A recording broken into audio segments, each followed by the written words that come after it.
Hello, good evening, and welcome to another edition of the CantinaMX podcast. Back at our usual bat time and usual bat channel and our usual bat day. So thank you guys for joining us. We are live on YouTube right now. And of course, you can listen to this and all the previous editions of the CantinaMX podcast. You can download them at the Podcast Center on iTunes or on Google Play. My name is John Jagu. Always a pleasure to have you with us this evening, on every evening here on the CantinaMX podcast.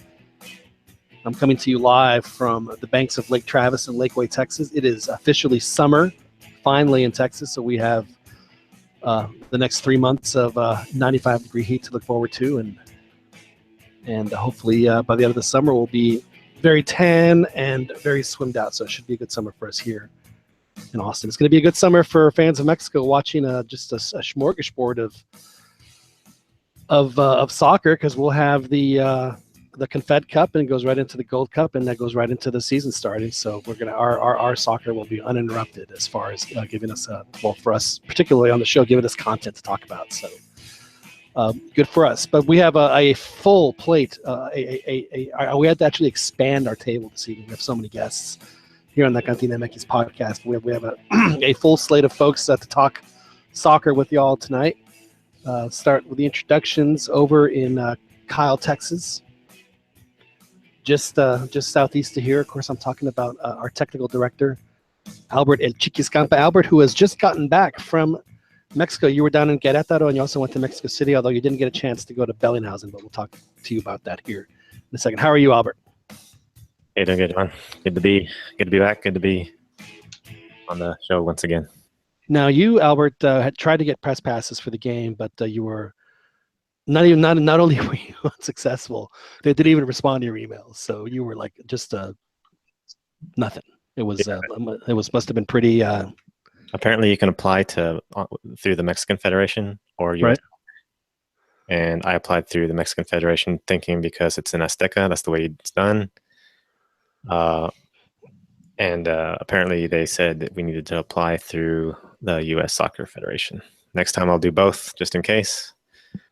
But it was all good. Yeah. Well, did you? So you did not attend the game. You decided to watch the game from the cozy confines of the lovely country estate that you were visiting in Querétaro. Actually, at Tizapan, so I was still in the Estado de Mexico. But yeah, that's where we were watching it. I was with family anyway, so I was doing all kinds of other stuff and didn't feel the need to try to scalp some tickets. Yeah, because you would have paid for the nose. You would have almost paid almost $90 for those tickets. So, Oh, yep. Well, we will discuss that with you and amongst everyone else here on the show as we progress. But keep up with the introductions over in Escondido, California. We have with us Daniel Preciado. Daniel, how are you, sir? Doing good, John. Evening, everyone. Glad to have you on, Daniel. Now, Daniel, the Mexico and the U.S. Tied 1-1 before Mexico beat Honduras 3-0. They got 4 points. Just your quick thought, was that enough, or were you expecting more? I was expecting more, but acceptable. It was acceptable. You'll take it. Yeah, you'll take it. Yeah. All right. The big test is this Sunday. Indeed, they're going up against the big guy, which we'll talk about here a little bit later as well. And of course, it's still in California. Over in South Los Angeles, we have with us Joel Aceves. Joel, good evening to you, sir. ¿Qué huele, John? ¿Qué me dices, Joel? Nothing much going on right now. Waiting for Sunday. Yeah. Are you waiting in anticipation of something good happening or something bad happening, or just waiting for Sunday? Just curious how the team will look. Okay. Well, we're always glad to have you on, Joel. Thank you very much for joining us, as you do every Thursday night. Now, Joel and our next guest, Rigo Ayala, who's in Orlando, will probably get into a good Chiva contra Chiva a little bit later. But Rigo was actually at the Estadio Azteca. Were you there for both games, Rigo, or just for the U.S. game? Just for the U.S. game. I actually, I had the opportunity to get a press pass, and I passed on it because I was going with some friends from New York, and I was like, Wanted to enjoy it as a fan. yeah, I invited them, so I was like, I'm not gonna leave them and go be on the field. So I just enjoyed it as a fan. Yeah, you should have gone and be on the field and just walk up to them and just give them the finger as you're walking by. Say, hey, boys. I actually ended up making the Selección official Instagram page. Oh, well, there you go. Because I guess they took a picture of the crowd and I came out in it. And after the game, everybody was like, "Oh my God, you're on the Instagram page!"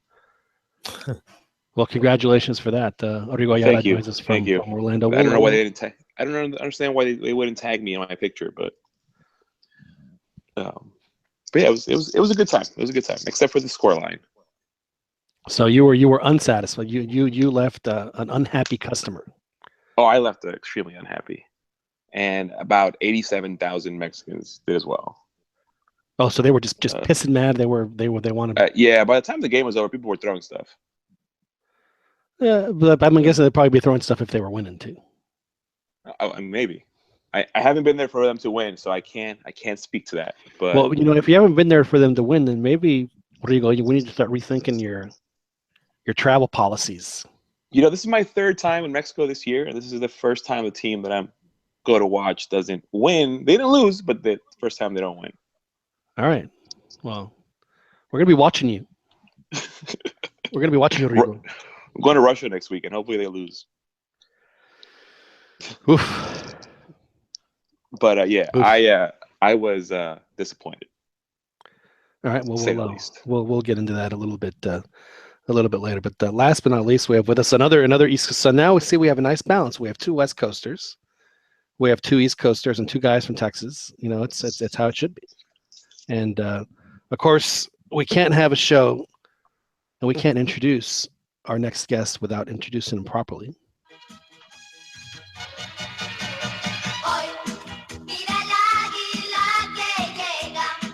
The man who has told us that his guacamole at the restaurant there in Philadelphia is now 83% mayonnaise free. They're slowly cutting it out. What? I'm talking about Ronnie the Luna. Ronnie, how are you? Hey, we're putting more tomatoes, less guacamole, and less avocado. Less avocado. Tiene que rendir más. Well, it's avocado's expensive. Nah. Hey, how you doing, John? I'm doing well, Ronnie. It's a pleasure to have you on tonight, and every podcast that we do here at CantinaMX podcast.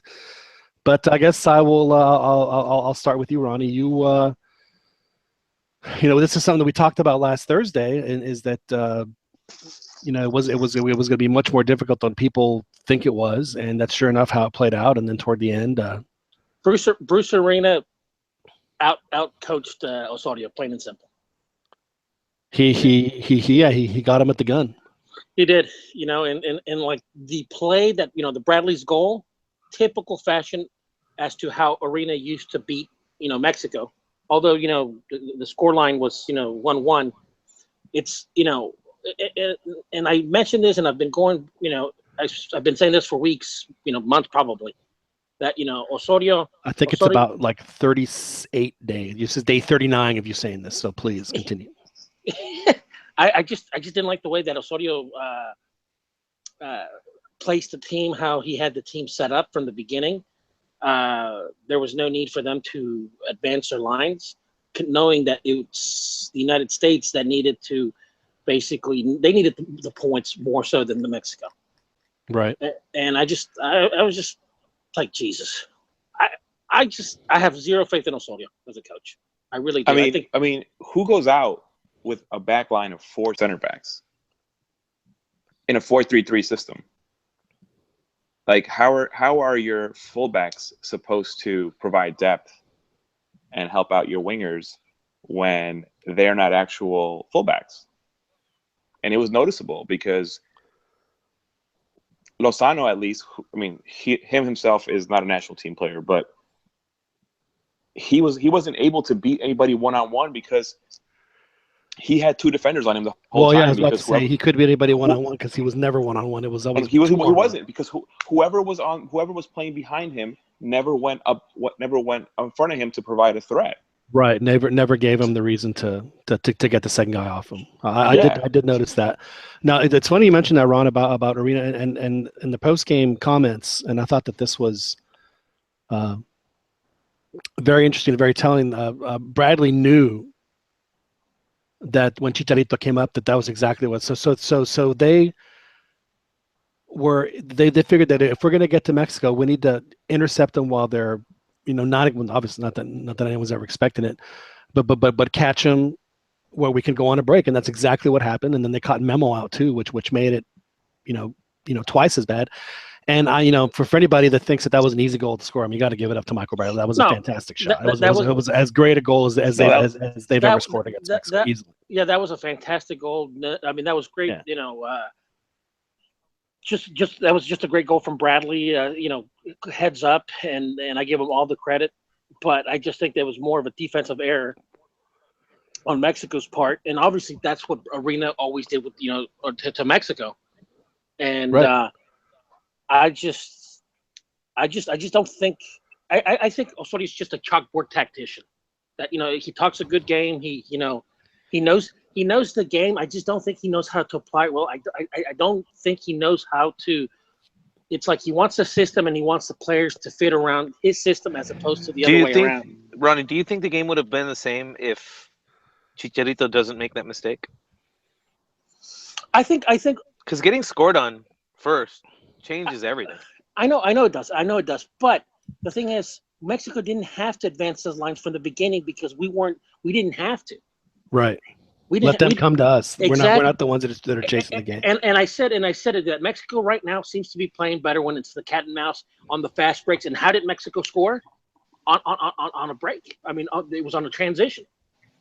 Open field, and I said it, and I been saying this, that Mexico is one of the few teams that has the ability, because not every team can do this, that they can hold possession and play possession, oriented soccer, or they can sit back and play counterattacking. Because there's certain teams, like United States is one of them.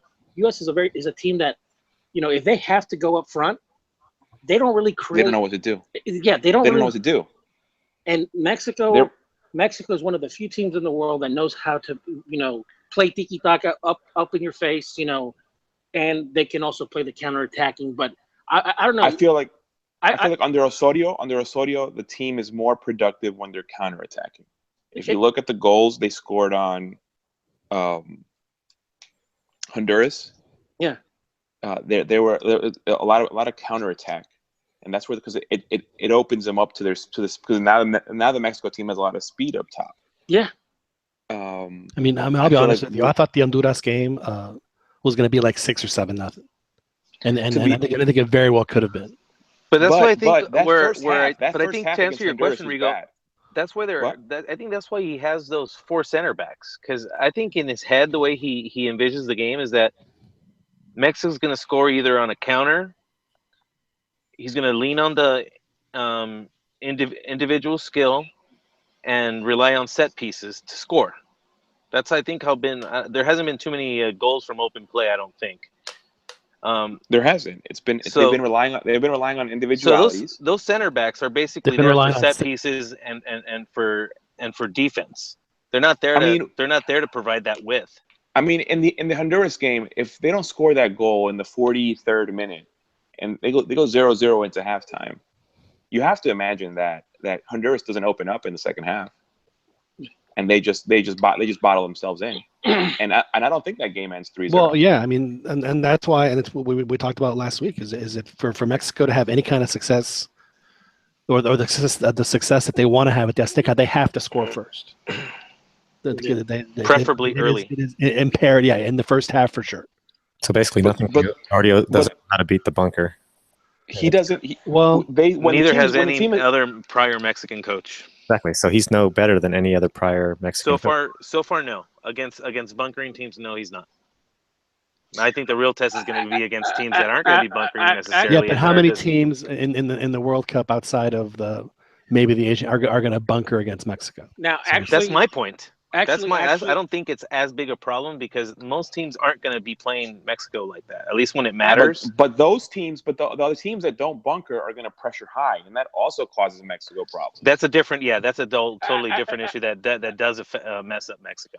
I totally agree with that. Actually, perhaps for me, one of the only coaches that knew how to play relatively well against the bunker, and we have to go back some time, is La Puente, because La Puente is really the last coach that used to play with the four-man back line and used to do it effectively.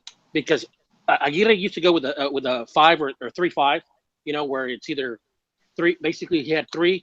La Volpe would also went with 3 or 5. That you could convert it easily from a 5 man back line to a 3. Who Aguirre also did the same. Who's the other one? Piojo Herrera also, went with 5. So La Volpe went with 5. Yeah, La 5. But La Puente was the last one to go with 4. And back then, the teams weren't as within the and you had to give the Central American teams credit because they have improved. We don't always have to treat that their improvement is based because we suck. It's because they've also gone better, and that's a good thing. So back then, those teams used to bunker a little bit more than now. And one of the things that I always liked about La Puente was that he was always a very practical coach in the sense that, okay, you're going to bunker. I'm just going to give you the ball because you're going to be forced to take it out. No, you were such a fan of La Puente, Ronnie. Didn't you for a period of time back in the mid to late 90s start dressing like La Puente, where you'd wear the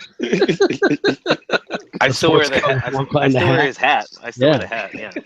Didn't La Puente get hired after the team had already been qualified? Yeah, because Bora qualified him. But Bora tied the U.S. in 1997, 0-0. All he needed was a point to qualify. They got it. And he got fired. To keep everything in perspective, guys, just another thing to consider is the fact that I think he did not put out his absolute best 11 for that game, which also tells me that he, on some level, didn't see it as a must win, and probably has his eye on this Portugal game, which is disrespectful. I don't think so. Who is it disrespectful to? I think to Mexicans. First of all, you're home. Dude, you're home. Get over it.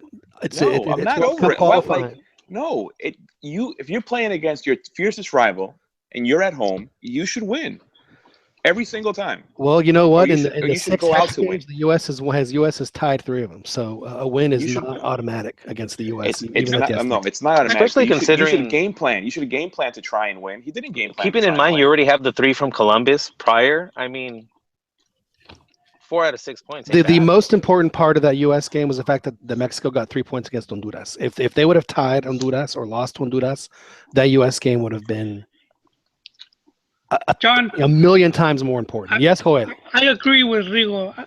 I do feel that this was a very beatable U.S. team, and to not go for the kill, it has to hurt a bit, man. They would kick our ass every chance they had. They would do it, and I understand why he didn't. That's a minnow mentality right there. To be so concerned with your supposed chip on your shoulder. No, it's not chip. It's just the football rivalry. Yeah, but you know what, Joel? You want to know what the reality is? I know. I'm getting there. Mexico's beatable too. No, wait. I'm getting to my point though. Ultimately, it was just being scared of if we lose. And then the team won't be able to handle with that pressure going into the Confederaciones. So he knows he's dealing with a bunch of fragile-minded players. So and he's fans, smart. Majority fans and media that we don't know how to separate the two. Well, so you're just making the point that he's smart in doing what he's doing.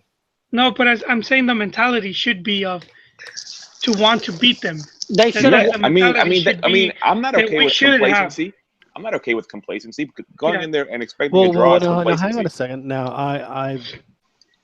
I did finally get to watch the game. I watched it last night, and I watched the second half with the Key-9. Now, granted, they didn't have as many shots on goal, but it wasn't for lack of trying. I mean, they were making some bad decisions. The players, right? But when a coach has to make an adjustment in the 25th minute, it's because he did not game plan correctly. Well, you know what? Shit happens. At least you have a chance to make the adjustment. I'm sorry. I mean, right, but why do we have to expect our coaches to make every decision 100% perfectly right every single time? I mean, this guy is billed to us as a great tactician. Well, okay, that's regardless of who he is. If you recognize a mistake, then you eat it and you make the adjustment, right? Is that right. Not what he did? He didn't. No, he didn't. All these years, though, all these years, we've been stuffed by the bunker, and he didn't adjust. He was going down with Chucky on the left side and then Aquino on the right or whatever.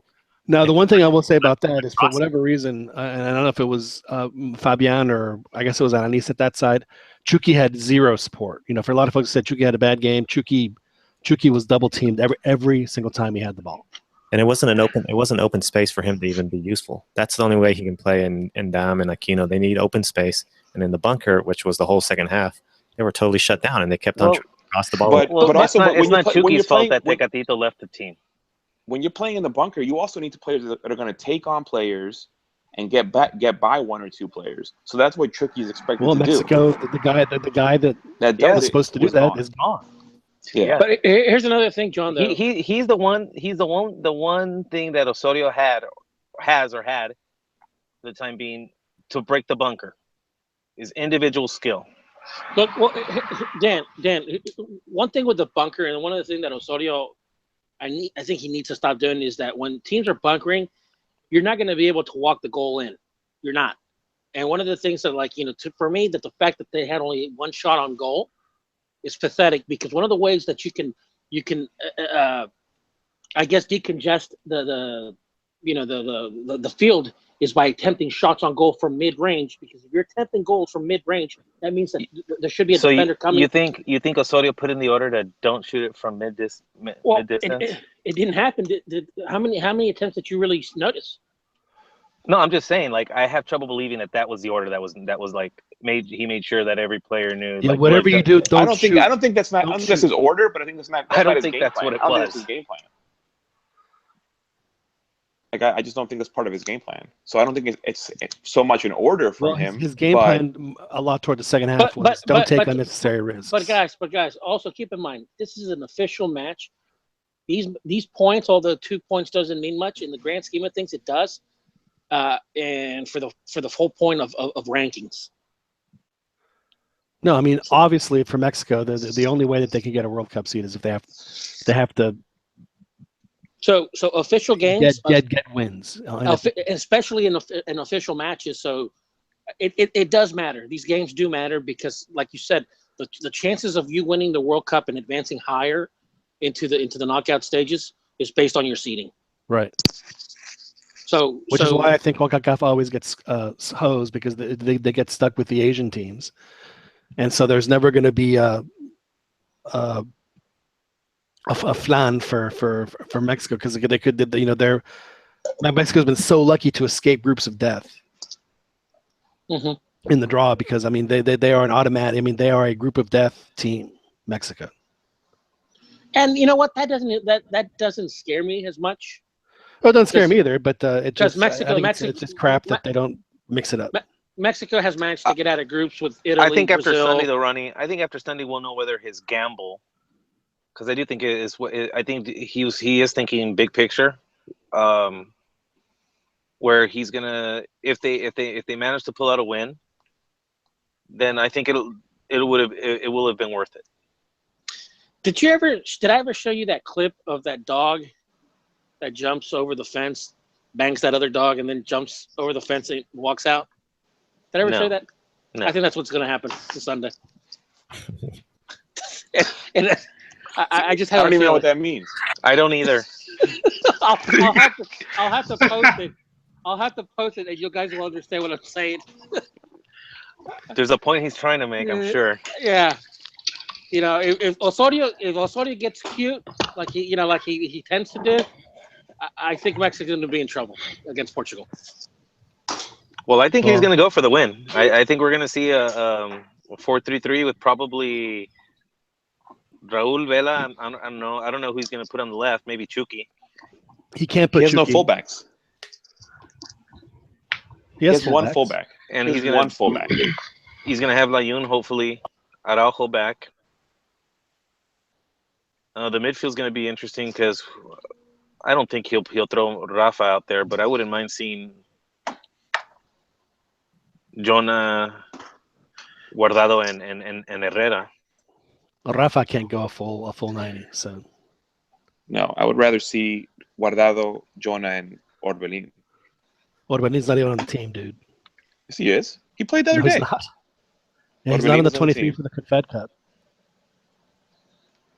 So he played the other day, and they're not taking him to. Yeah, it's a different call up. Yeah, different call ups. Not everybody went, to the. That guy's drunk then. He's going to Gold Cup. He's an idiot. He's only taking 3 real center midfielders. And again, you can't ignore the Gold Cup. So I kind of understand making sure you have a really good midfielder for the Gold Cup. So then don't take as many strikers. Don't take as many wingers, because your team is based on midfield play, and you only took 3 midfielders. And what if one of them gets injured? Well, the thing is that those midfielders, he doesn't mind lining up center backs. No, I know what he likes to do. And Layun. I mean, I just dislike it. Yeah. Like, you only take one natural fullback that's going to provide depth. I mean, that's also fine for the Gold Cup. That's fine if you're playing with a 3-man back. Hey, John. Yes. I haven't been able to look at the calendar, but is Gold Cup and Confeds, are they going to? Are they going to have concurring times? Yeah. No, I think that there's like a week difference. So the Confed Cup ends on a Sunday, and then the Gold Cup starts either the following Saturday. And then there's the whole playoff ticket now, right?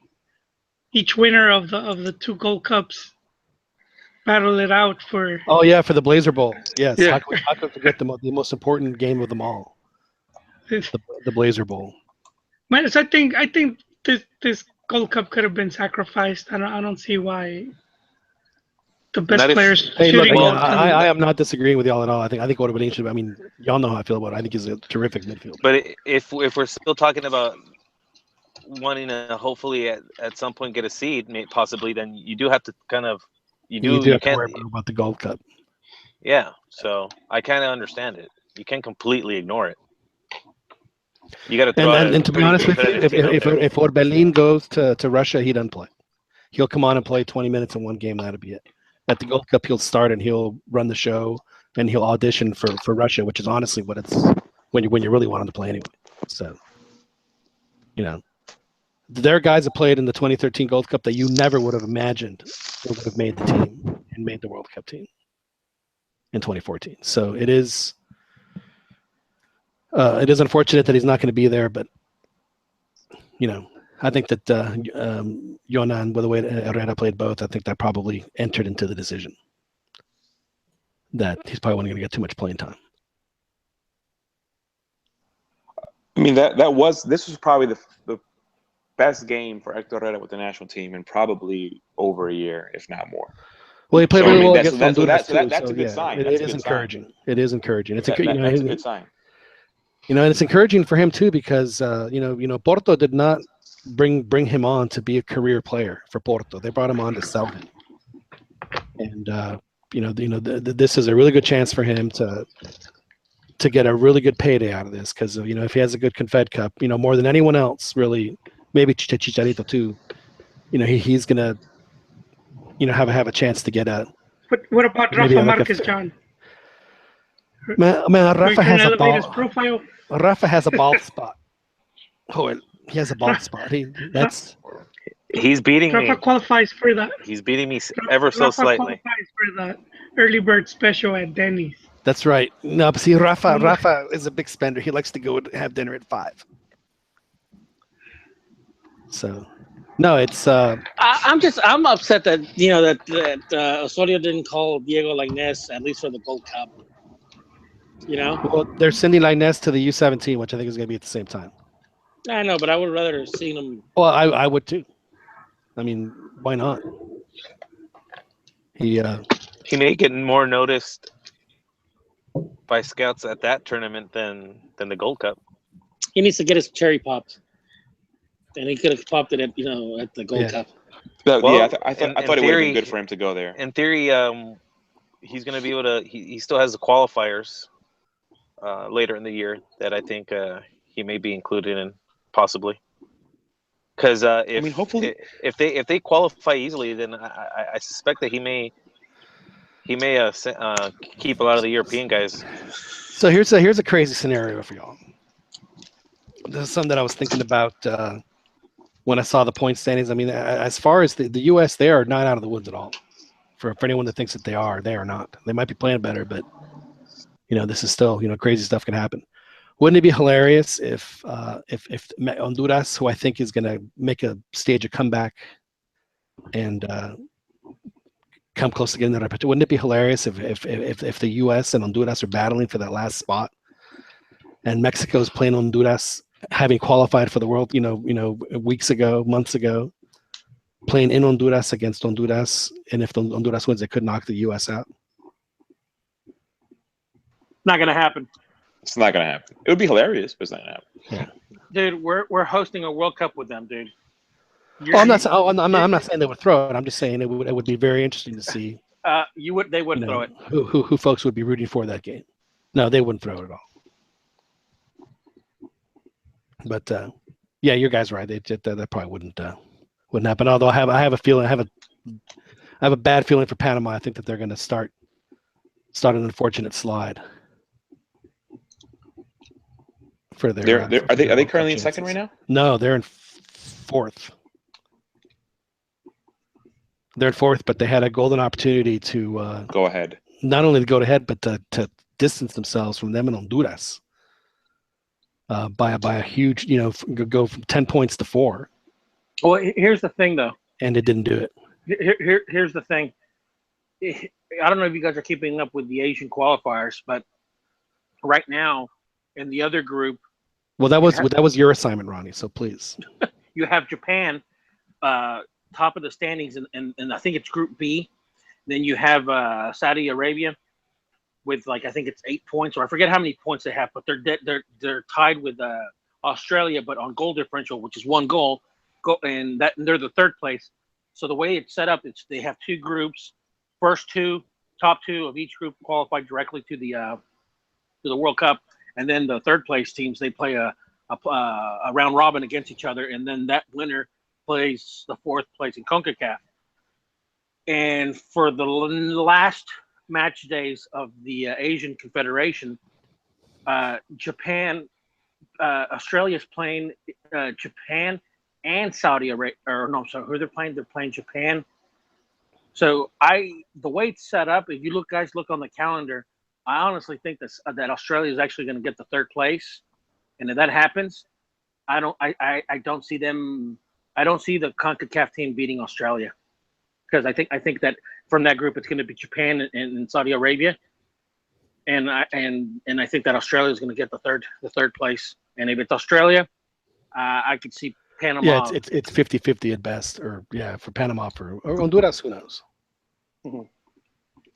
So I mean, if Australia can't get out of Asia, I mean, I don't think that they're they're no New Zealand, but yeah. Well, I mean, since they went to the Asian Confederation, they qualified. I think the last 2 times. Well, I think they've been to the last 3 World Cups. They even wanted to kick them out. What's that? The Asian Confederation talked about kicking out Australia.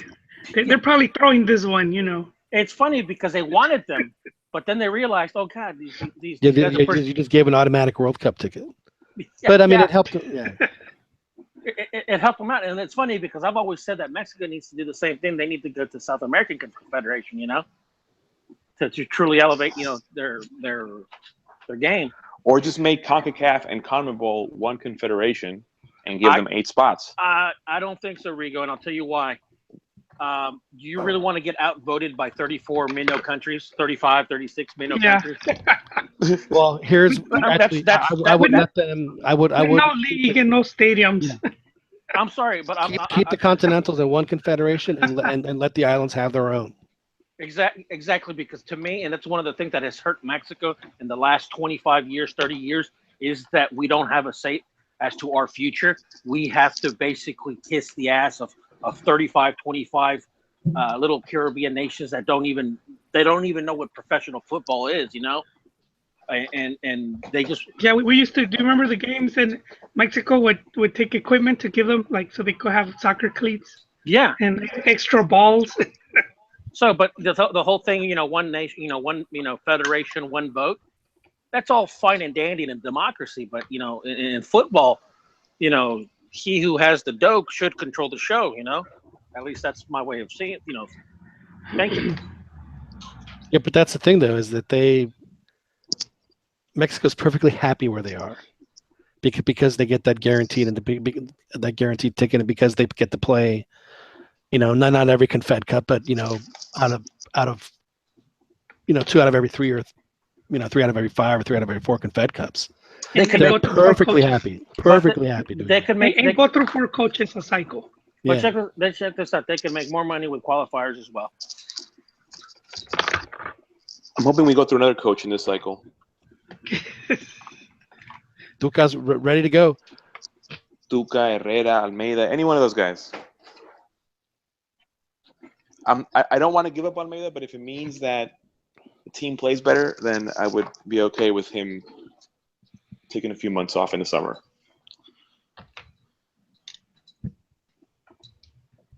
So about this Portugal game coming up here. Mm-hmm. It's as far as the draw for Mexico. I mean, they couldn't have asked for a better way for these games to play out. So they'll know ahead of time how many goals. You know, if Russia beats New Zealand by how many, so that you know if it comes to a tiebreaker, they'll know where they stand, what they have to do against New Zealand, and then they get Russia at the end. So it's, I mean, they couldn't have set up better for Mexico for this. So they'll play a game where, you know, frankly, I think the result, you know, it's not. I don't think Portugal's a guaranteed win. I think it could be a draw, or even a Mexico win. I mean, yes, they have Cristiano Ronaldo, and I get that, but it's not as if Mexico hasn't gone up against guys like that, even in this tournament before. You know, the quote unquote best player in the world and come out on top. So exactly. Actually, I have a better one than that. If you want, how many goals do you guys think Portugal needs to score? Yeah, exactly. How many goals do you guys think Portugal needs to score so they could fire Osorio? Let's see. That's just the wrong way of thinking. 4. That is stinking thinking. 4. 5. 4 or 5. Okay. 4-0 gets them canned. No, let them get past Portugal and let them go up against Chile again, and 6-0 will happen. Hey Beto, do you want Cristiano Ronaldo to have a good game? Yeah, man. You do? I do, and I'm not a Cristiano Ronaldo fan. So you're actually rooting. You're going to root against Mexico. You're rooting for Portugal. I might root against Mexico. I'll be happy if we win, but I might root against Mexico. If it means that Osorio would get fired. But Osorio won't get fired. If they don't make it out of the group stage, you don't think he gets fired? I think it depends on how it happens. I think if Dan's right, if they lose, you know, 4-0 to Portugal and they lose, you know, 2-0 to Russia and tie New Zealand 1-1, then yeah, he's going to get fired. But if they lose 2-1 to Portugal, if they beat New Zealand 3-0, but Russia beats them 4-0, and then they tie the Russians, but they lose out on goal differential, he's not going anywhere. I can't wait for Monday, you know, for Beto's edition of Man Crush Mondays. Just need that double dose of Cristiano. I don't understand why you guys are so obsessed with Cristiano, because every time I see him, it's like I'm looking in the mirror. So it's like he just looks like he's just an average guy like me. I don't understand what the big deal is. Every time I look at why are you guys so obsessed with Ronaldo? I mean, what is it about him that has piqued y'all's interest? Hey man, we got a caller from the East Coast. We do not. We have a caller from the East Coast who has graced us with their presence. So who are we talking to? It's Steve Graff. Steve Graff calling in from you're in Maryland, right? Yeah. It's an East Coast. Steve, what can we do for you? See, now we're tipping heavy on the East Coast, so I think that means there's going to be more cuss words. So go ahead, Steve. So I think this sort of way, I think when you think about the Cristiano Ronaldo conversation. I just am like, you just want the people who are just Messi versus Cristiano. Just stop. Steve, Steve, it's actually kind of like just an inside joke between us. It's just like it had nothing to do with like Messi and Ronaldo. It's just we're just busting out. It's because they're crushing on. Do you guys call him Chris like Chicharito does? Because he knows him personally. Sí, es que Chris. But anyway, as you were saying, Steve.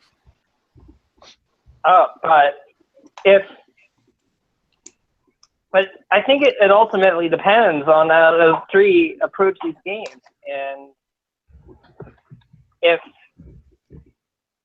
they can be brave against Portugal, if they can find a way to get Cristiano and the rest of the cast of characters. Somos muy chingones, es la realidad. Way. And manage to put away a few goals. Well, I mean, yeah, of course, that's what they want to do. I mean, yes. You're absolutely right.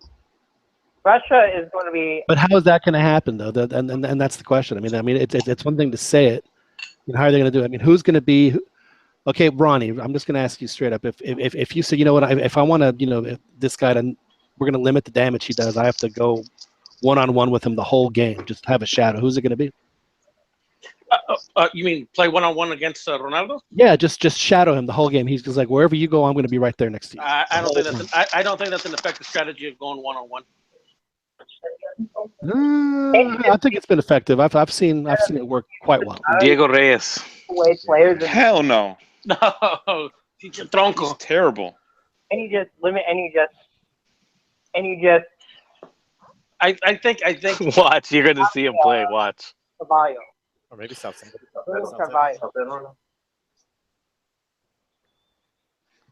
Look, the bottom line is that Mexico's they're gonna have to play, a terrific game. They have one of the games that we see from them, maybe every 10 to 15 years to beat Portugal. Because I personally believe it's one thing for Cristiano to be the greatest player, though it's another for him to come in on just a ridiculously insane hot streak.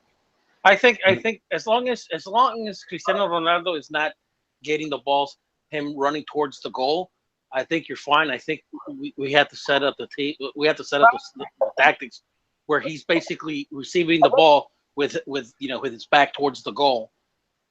And then hack him. Hack the leg. Hack the leg. I at this, with the thing with Portugal, I think that I think the first 10, 20 minutes, I think we should, or I don't say 20 minutes, I think first 10, 15 minutes at the most, I think Mexico should basically kind of just get a feel for it, whether they should attack, play possession or play the counterattack on this, because, I mean, I just think that Ronaldo in open field is a lot more dangerous. And if we advance our lines too much, I think he can kill us on the counterattack, man, because Ronaldo's, dude, he's really good on those counters. I think Mexico should try and counter, is what they should do. What's that? I think Mexico should sit back and counter. Yeah. They should do both. Yeah. I don't think they can play possession against Portugal. I think you'd be surprised. I think you can. I think you can. I think if Portugal pressures you high, that's going to be an issue for Mexico. So if you go out there and play possession and try to control the possession of the ball, and Portugal pressures you high, it's going to be an issue. Hey, Mexico. And then they're going to catch the Copa final not by being offensive. They got there by playing. They Mexico were coming up with goose eggs the whole game. They are not an offensive team. Portugal. Mexico can hold more possession playing against Argentina. So Mexico will have more possession. Yes, they can do it. They can do it. Mexico will have more possession. Is it the proper game plan to go out and do against a Portugal team that is really fast on counterattacks? But we're also not thinking about it as this is the opening game of the Confederations Cup. It is not necessarily all that much. There isn't all that much of an obligation per se you still have too much game if one team doesn't get the results that they expect. Hey, look, Steve, if you're one of Mexico's defenders and you're trying to get inside, Cristiano Ronaldo's head, do you mention, his ex-Russian girlfriend? Yeah. Like, do you use that? No. I think, or do you keep it clean? Of the Moroccan kickboxer. I think you're better off mentioning Messi. No le voy a discutir con usted. You wouldn't be mentioning Moroccan. Remember the thing about the Moroccan kickboxer who Cristiano was seen with on holiday with The Rock. I said, man, that guy. The rumors at the time. She's with a real man now, huh, Cristiano? Just start getting in his head. What do you think about that, Cristiano? Yeah. She went with The Rock. And then you insult. You got the power. What is happening? That's a reference from Boogie Nights. Dirk Diggler. Did you ever watch that movie, Rigo? Boogie Nights. I did. I just don't remember it that well. Oh, actually, I have the make Joel cry version too.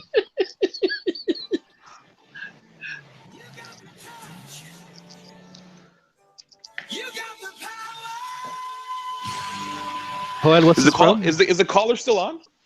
Yeah. Yeah. Yeah. I'm just like, but I'm just wondering if there is a higher level of trolling that you do, like instigating. And the reality is, all you have to do is maybe study how Sergio Ramos gets into people's heads. I think he's the. And they don't get bailed out by the referee. But Sergio Ramos tends to get thrown out against key or against like. Sergio Ramos got Juan Cuadrado off the pitch. Sergio Ramos is a black belt in the dark arts. There's no question. John, I have a story on the dark arts. And then you also please, Joel, please tell us your story on the dark arts. I'll let Steve finish first his thoughts. And whatever was said, it got Cuadrado picked up a yellow card. Like he had a yellow card on. Then something else. And look, I'm not gonna lie, Steve. I think that that Cristiano Ronaldo has a much better chance of getting a Mexican guy red carded than we're gonna have it of even giving Cristiano yellow. If it happens, it happens. But yeah, he's had the best of them come at him. Just. That's I think that you look at how we think about L3. Hey, Steve. From an outsider perspective, that we haven't gotten that malicious enough. Hey, Steve, do you remember? Maliciousness that you would see like a Piojo.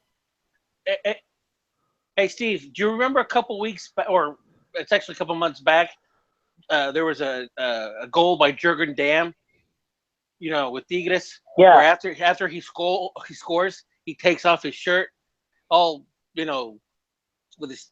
He's really skinny, scrawny type of guy. Yeah, he looks like a 13-year-old boy. Yeah. and then he celebrates like Cristiano Ronaldo. You think if Jurgen Damm does that, you think he should celebrate like Cristiano Ronaldo? Oh sure, why not? That would be epic. That would be outstanding. That would be awesome. Yeah, I think someone like Paolo Aguilar would bust something like that. Alan Pulido, man. Pulido would celebrate like that. I'd love to see Chicharito celebrate like that. Antes que se me olvide lo que iba a decir. Sí, ya tenías cuento the dark arts. De la mano negra. La mano negra del It's dark arts and chismes rolled into one. Well, hang on a second. Let me see now. I gotta get prepped for that. All right, go ahead, Joel. So is your shirt off? No, not yet. This was told to me in Germany, so I was working during the World Cup, and because one of the so Schroeder? like in the World Cup, excuse me.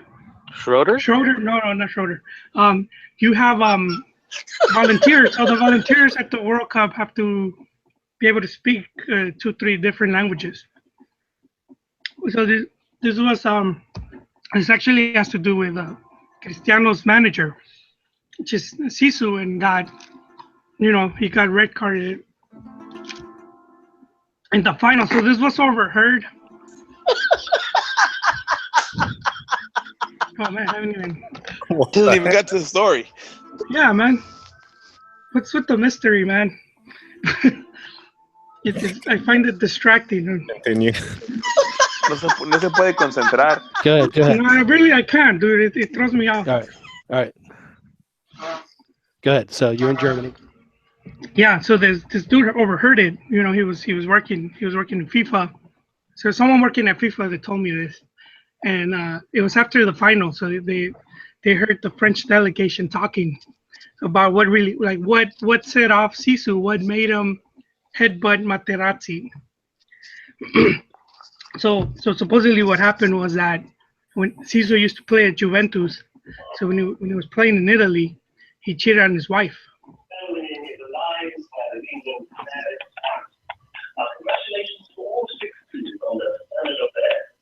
Apaguen la televisión. Okay. Anyways. Yes. Okay. That's Steve, man. Steve. Yeah. All right. So The anyways, funny thing was, I remember being in like that kid watching World Cup and watching like Materazzi.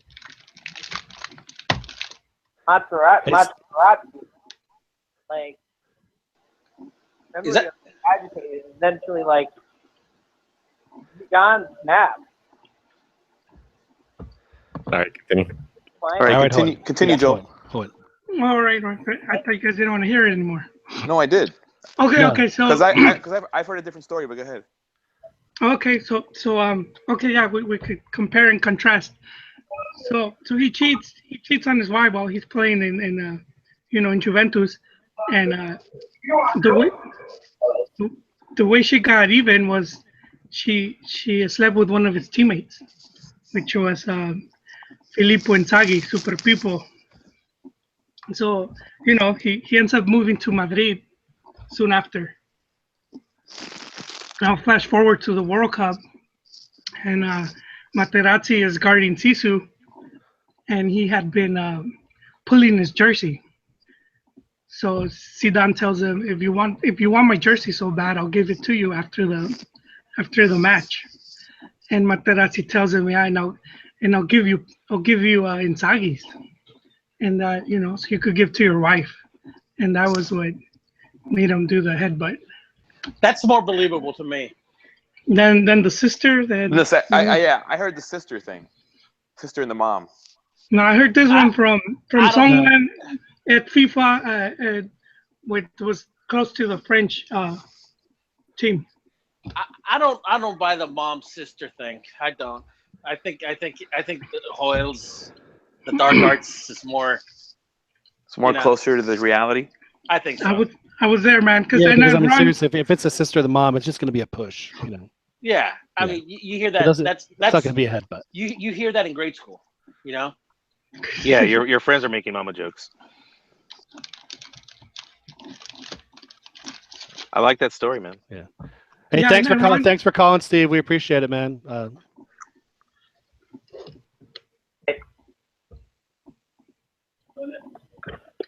And Ron, I don't know if you remember, Ron, they would have those big cafeterias at the media centers. Yeah. And then you would see like a lot of the different outlets, or even people from the teams would congregate, and that's where they overheard the chisme. That's a pretty good chisme, man. I'm gonna have to. I think on the Snopes, I'll probably put that about like a high 80s. The probability. I was, you know what? It's funny. I was at that game, and I didn't see the headbutt live. I had were you the one that set him off, Ronnie? No. Did you get in Zizou's head before the game? No. I was there, but I didn't see it because the action wasn't there. On him. I was Hey, didn't you go to the Australia-Italy round of 16 match? Yes, and I took a picture, where it shows the Italian team that penalty, which basically eliminated Australia, should have been redone because. Well, they're never going to call him for that. No, of course not. Yeah. But yeah, I was at that game. That was the game where, if it wasn't for Buffon, Australia walks away with the win because they had so many just super close chances that Buffon was just making these crazy reflex saves, and he would, he saved like 2 or 3 like that. I mean, they had a legitimate chance to knock them out, and when you got a team like that, you have to get one in. When Mexico played Brazil in the 2005 Confed Cup, which at the time they were playing against the quote-unquote best player in the world, which was Ronaldinho. Yeah. And Brazil was pretty good back then too. They were defending World Cup champs. Kaká was there as well. Kaká and Roberto Carlos and Adriano and just go down the list. I mean, they were just a monster team, and they won 1-0. Yep. So it can happen. But again, and that was the game where Borghetti misses the penalty, but then he makes up for it by getting the header in the second half. So, did you say we had another caller, Chiquis? Yeah, another caller from Dallas area. Dallas Nuggets. No, just that de la ciudad de Dallas. Who joins us from Big D? It's Rafa from Oak Cliff. Rafa from Rafa, have you ever played Stevens Park in Oak Cliff? Are you a golfer? Hell no. I'm a proletariat to the core.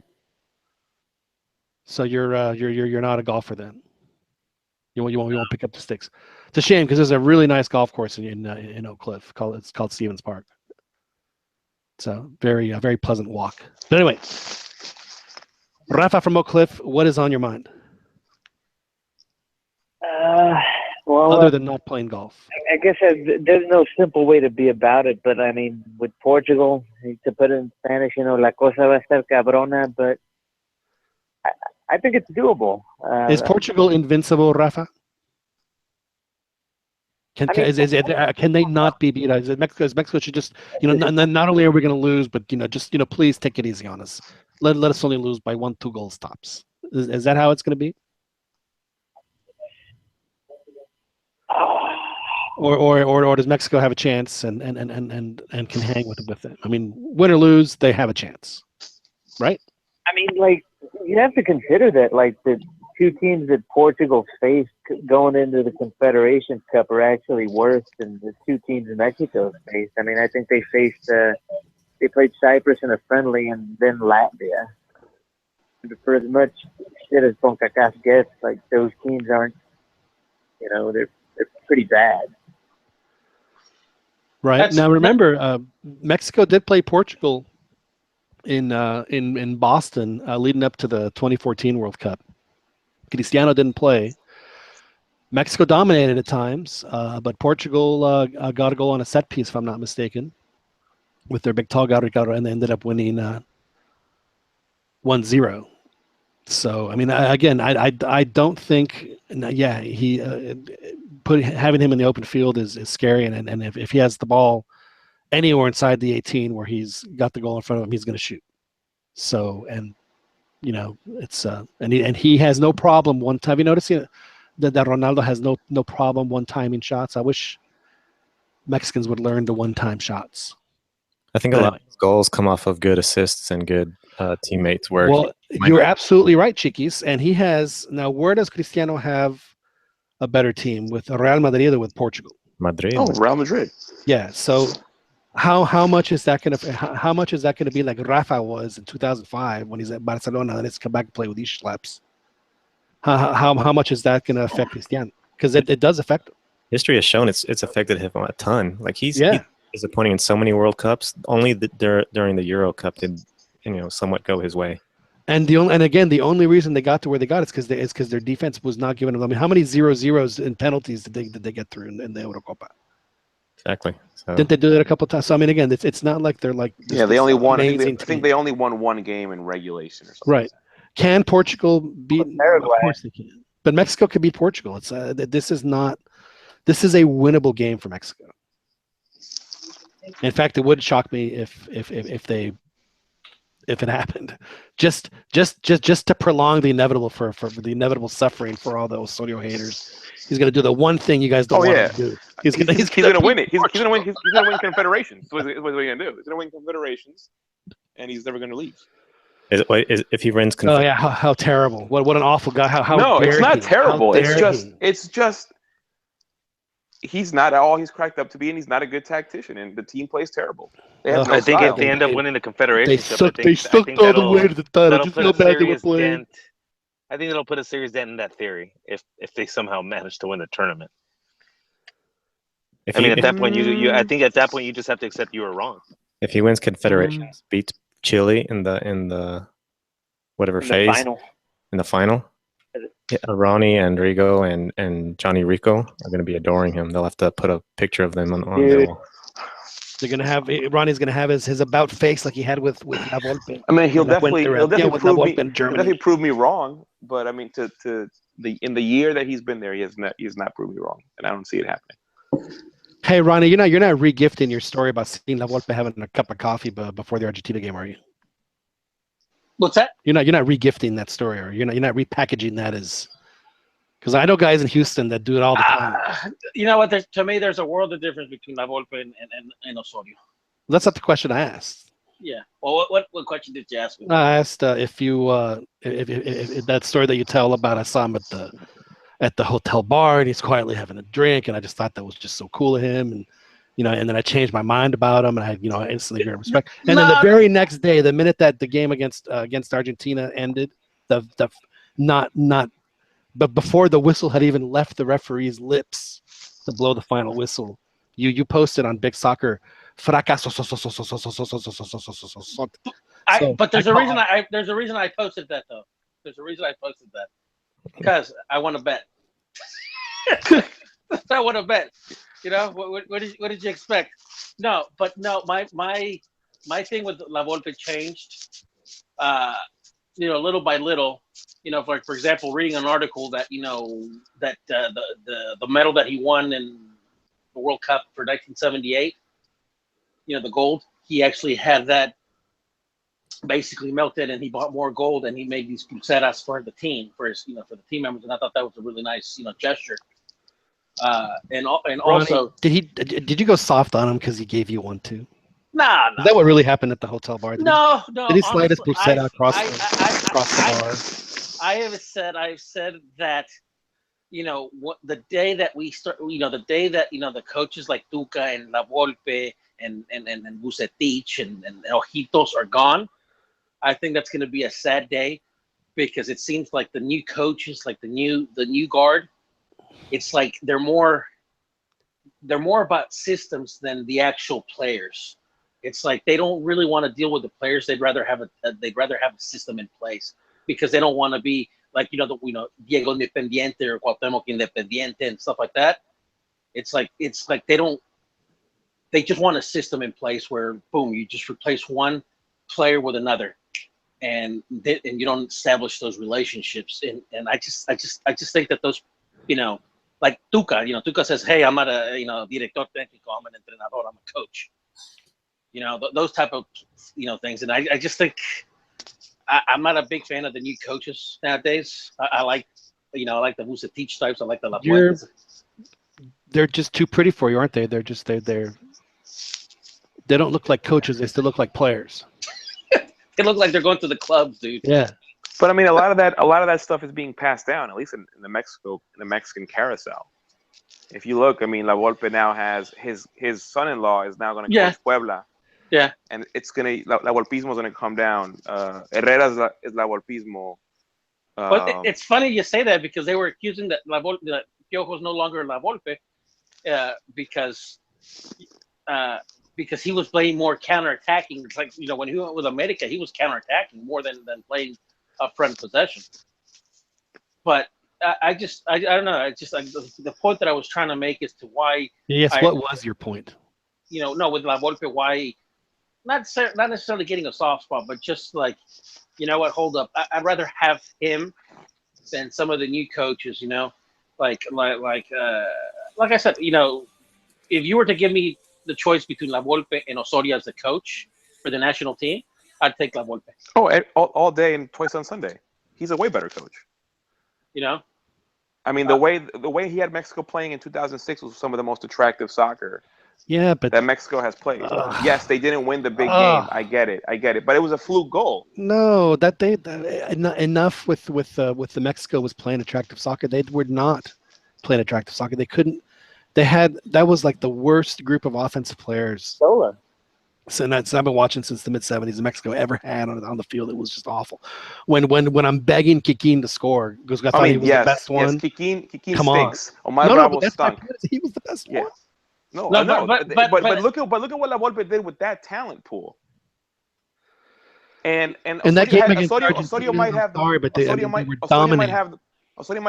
most talented pool of soccer players that Mexico has produced since probably the 90s, and he doesn't play in any style of soccer, really.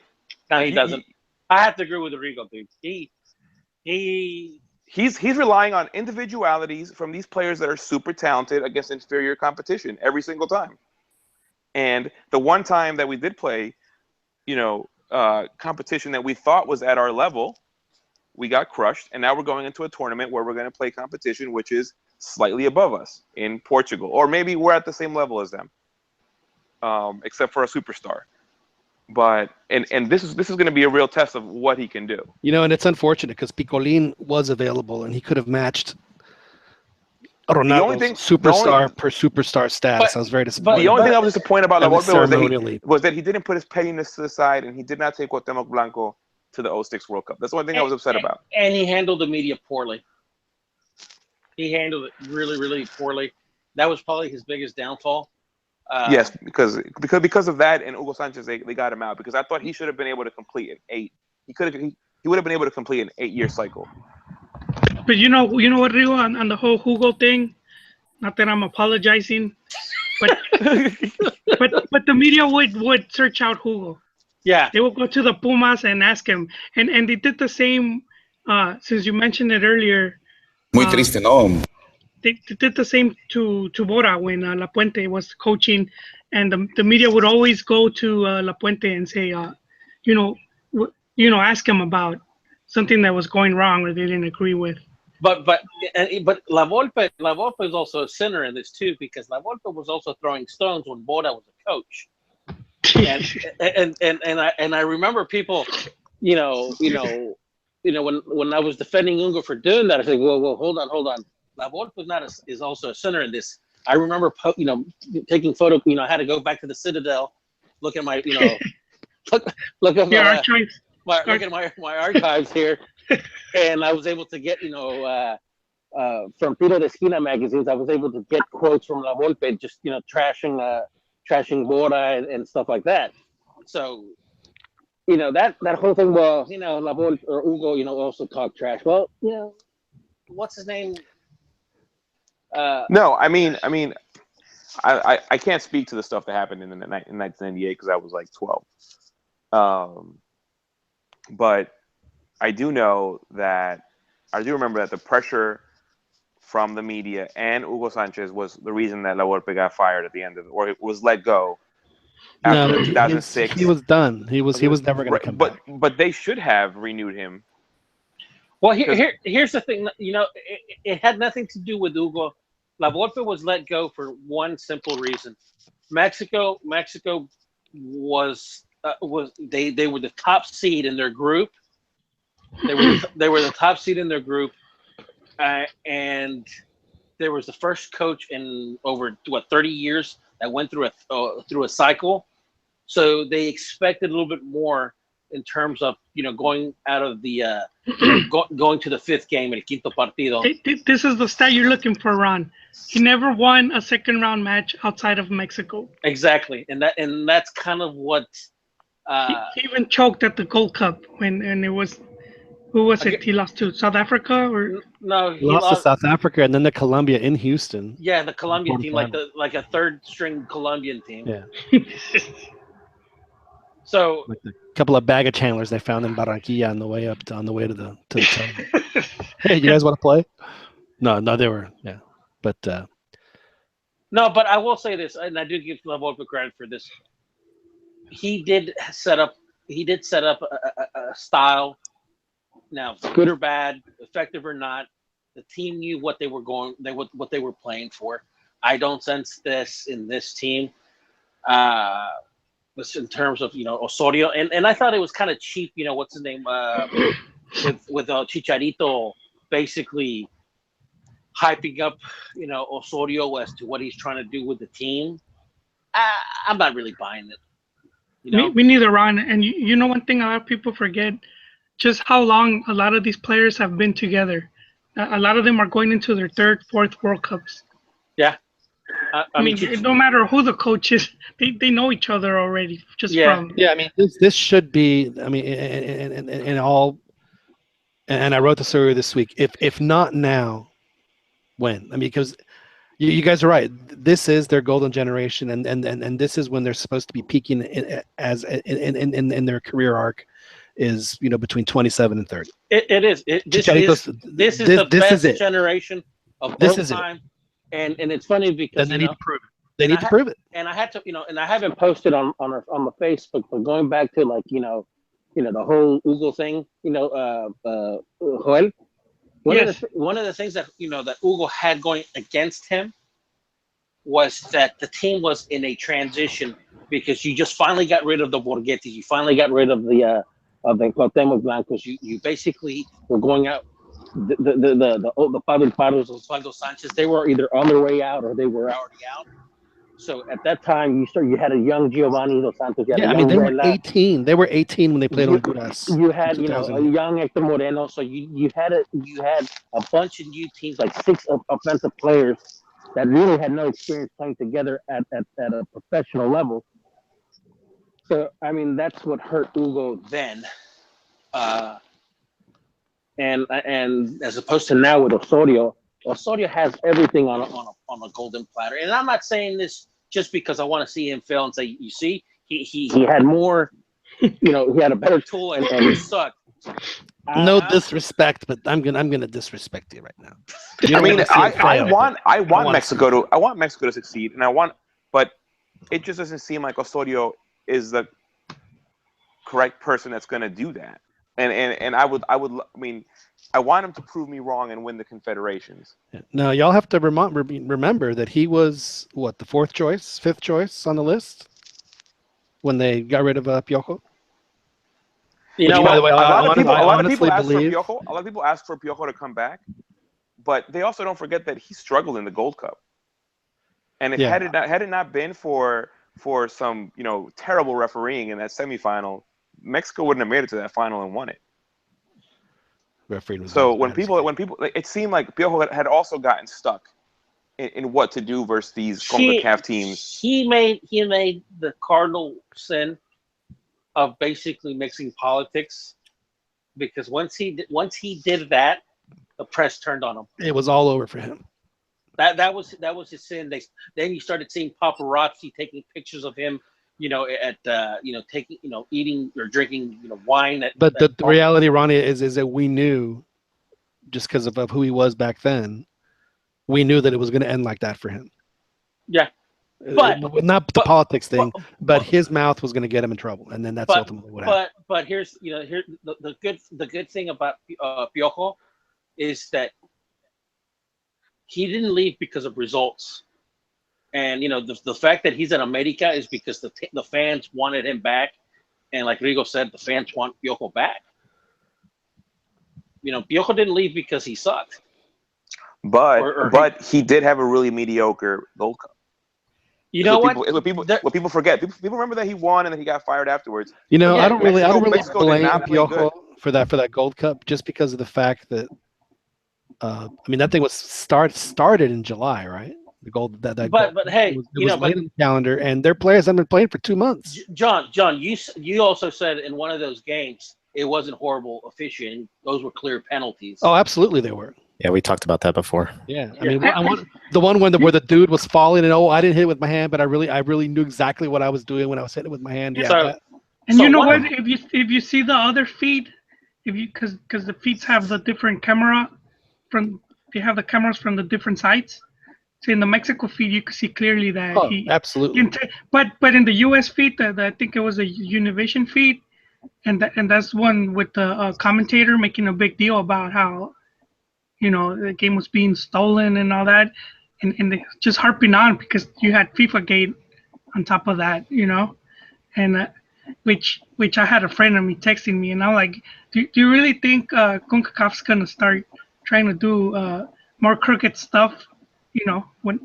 When you have the whole everything being watched with closely. And you're right, Joel. And then there was the TV Azteca feed. Yeah. Yeah, the TV Azteca feed clearly showed that the dude was he was falling down. He even looks at it. Yeah, exactly. He looks at it. Oh, there's the ball. I'm gonna tap it away with my hand. He knew exactly what he was doing. So I mean, I understand the controversy that that they had as far as the officiating, but I think they blew it out of proportion.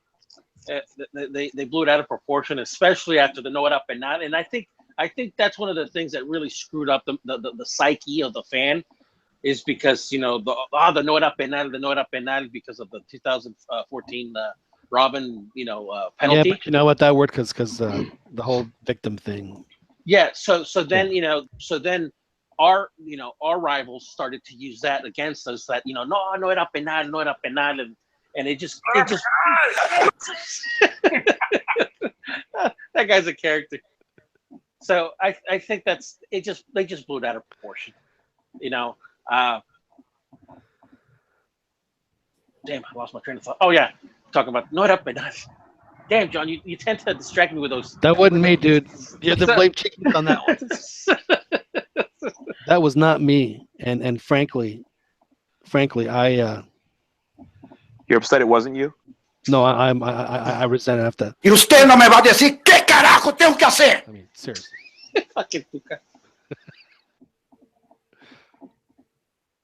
Well, but Piojo, I will say that he wasn't playing good in the Gold Cup, even though we can't fully blame it on the refs. It wasn't looking too good for him, but Yeah, but you're not gonna sack him over one tournament. No, he wouldn't have gotten sacked, obviously. But my point is just that the team wasn't playing great. Right. When they won, but they weren't playing great. Greece won a Euro Cup playing crappy football. So it's so by that logic, Mexico is going to win the Confed, right? But it was it was over politics, like Ron says, because what was that assistant? Sven's assistant. I forget his name. Paco. What's that? What was his name? He ended up coaching Chivas. Oh yeah, Paco Ramirez. Frankie Hayduk. Yeah. Right in the face. Yes. Yeah, Frankie Haydude on the way out, man, and that nothing happened to that guy, man. He was suspended 3 games. Yeah, I don't see why. I think that dude used to wear mascara. I don't think he should have been fired for being political or for slapping Martinelli upside the head. But the thing is, with him getting political, it's illegal. It's illegal. Yeah. Which I think is stupid. I think you have a right to support who you want, and you had La Pioja messing up, tweeting about the national. They didn't do anything at the time when he tweeted it. They didn't do anything. I know, but the thing is, it's like if he would have supported.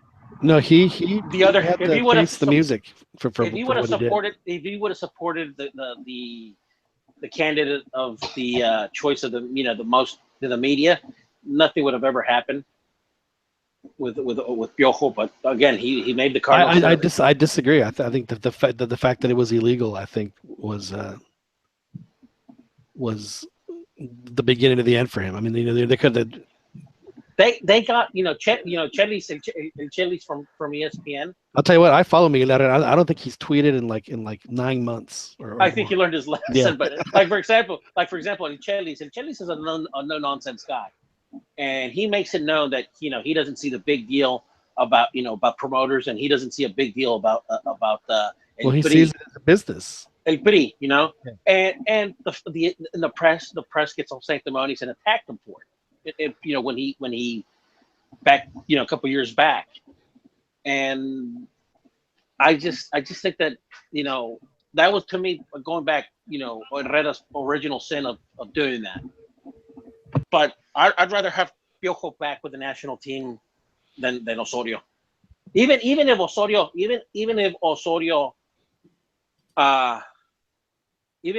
what do you call it, does fairly well in the Confederations Cup, I just and I don't hold it. You're gonna move the goalpost. No. One more. He's got to beat Panama next. No. Like, for example, I can see Piojo doing this. If Piojo, for example, takes on the national team, he'll go another cycle. That's what he wants. That's what he loves.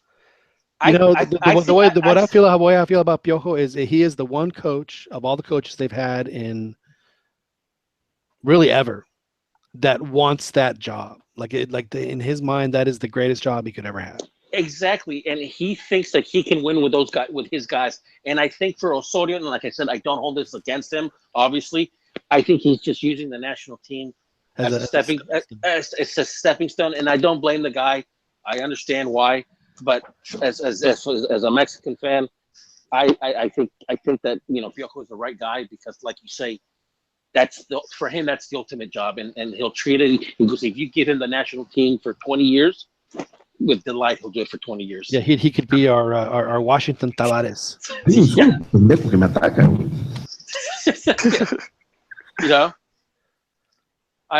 That's my thing. But well, here's what needs to happen then, Ronnie. They're gonna say, look, dude, you'll coach the team, but after the Mundial, Tuca, you got us the Confed Cup in the first place.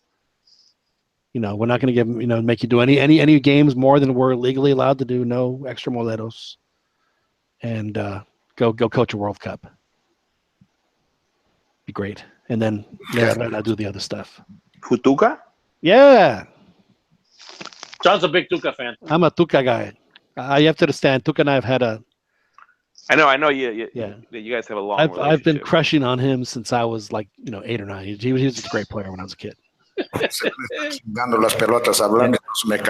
not as bad as our other panelists crush on Cristiano, though. That's I crush on out of control. I crush on Matias Almeida, but I get it. And La Volpe. So Rico, let me ask you this: are you going to start doing the Matias Almeida look? Are you going to start sporting the? No, the my hair. I'm already too old for that. My hair has already started to thin out, so I can't do that. I mean, if you were a real fan, you would get the back in 06, I had the long hair like Rafa, but now I can't do that no more. Matias Almeida looks like he belongs in Onda Vaselina, one of those 90s groups, it's like Onda Vaselina. 90s pop singers. Yeah, Caballo and stuff like that. I think OV7. But if Matias Almeida was coaching the national team right now, we would have proper fullbacks and good tactics on the field, and probably a more dynamic team, especially with that talent that we have out there. I don't think he will get the team now. No, he won't. It will be after the World Cup. Yeah. But don't you think Joel de Chepo would be better than Almeida? Oh man, don't get me started. No, he had his chance. I think he needs to win another liguilla to show he got his mojo back. To break the curse. You have to be on fire to get the national team, and right now Almeida has it. Yeah, he has a touch. Yeah, he does. He's got the touch.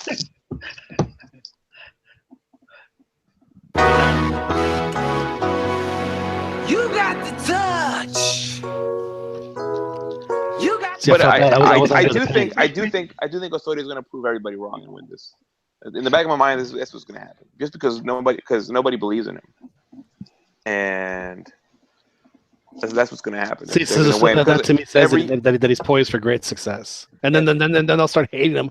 Ese cabrón, yo me think ahora todo lo que pichas es de pinche ganar, jugando ratonero or however playing. Whatever because Mexicans are used to people who hate it. Mexicans are used to, we're supposedly, a team that plays attractive soccer. And we've always, and we've always, we've never won anything playing that way. So finally, the one time that we're not playing that way is when we're going to win. And of course, people will hate it. They'll hate it. We hate it now. I could see. We hate it now, and we're sitting in first place of the World Cup qualifying.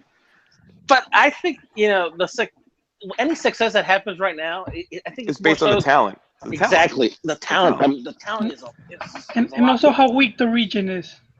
Yeah, but every other team in the region is for the most part experiencing some of their worst talent cycles. Yeah, exactly. And it doesn't get mentioned a lot. You rarely hear it, people mentioning that. Like if you look at the U.S. right now, it's what Pulisic, their best players 18 years old. Yeah, and then the Bobby Wood's like 20 and then Panama, I can't think of a player that stands out. Or Honduras. Costa Rica. Their best player is it's mediocre on the national team. He's good on Real Madrid, and then he comes to Costa Rica and he stinks. The CONCACAF is really experiencing a really weak talent pool right now. Not that we've ever had a great talent pool, but we've had better players. I think Navas is overrated too. Everyone hypes Navas. Oh yeah, he's super overrated. If you put Guillermo Ochoa behind that back line, exactly, he has that same success. It's just he has a crappier agent is the thing than Navas. So he went to a worse team.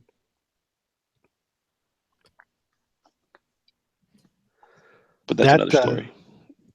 That is indeed another story. All right, so what's going to happen then? So will Mexico beat Portugal? Ronnie, are they going to win, lose, draw? What's going to happen? I have a feeling that they're going to lose by a minimum score. So 1-0, 2-1. So they're going to lose it, but they're going to keep it.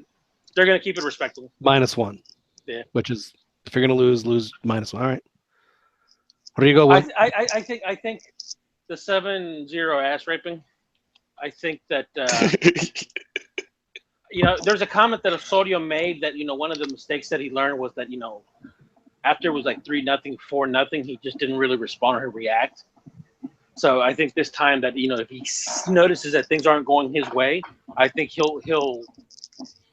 I think that will kick in and he'll be a little bit more defensive as to maybe even bunkering for long and extended periods of time. I think also part of the problem in that 7-0 was there was no leader on that field.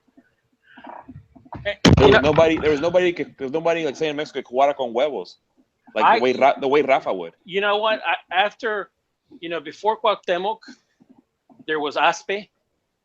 And Aspe and Hermosillo. Well, you had a ton of guys. You had Claudio Suarez. You had Galindo, fucking Marcelino Bernal. They all played with Don't forget the Sargento. But the thing is, with this crop, although I think they're extremely talented players, and no disrespect to Rafa, and no disrespect to Chicharito, no disrespect to Layun, but I don't.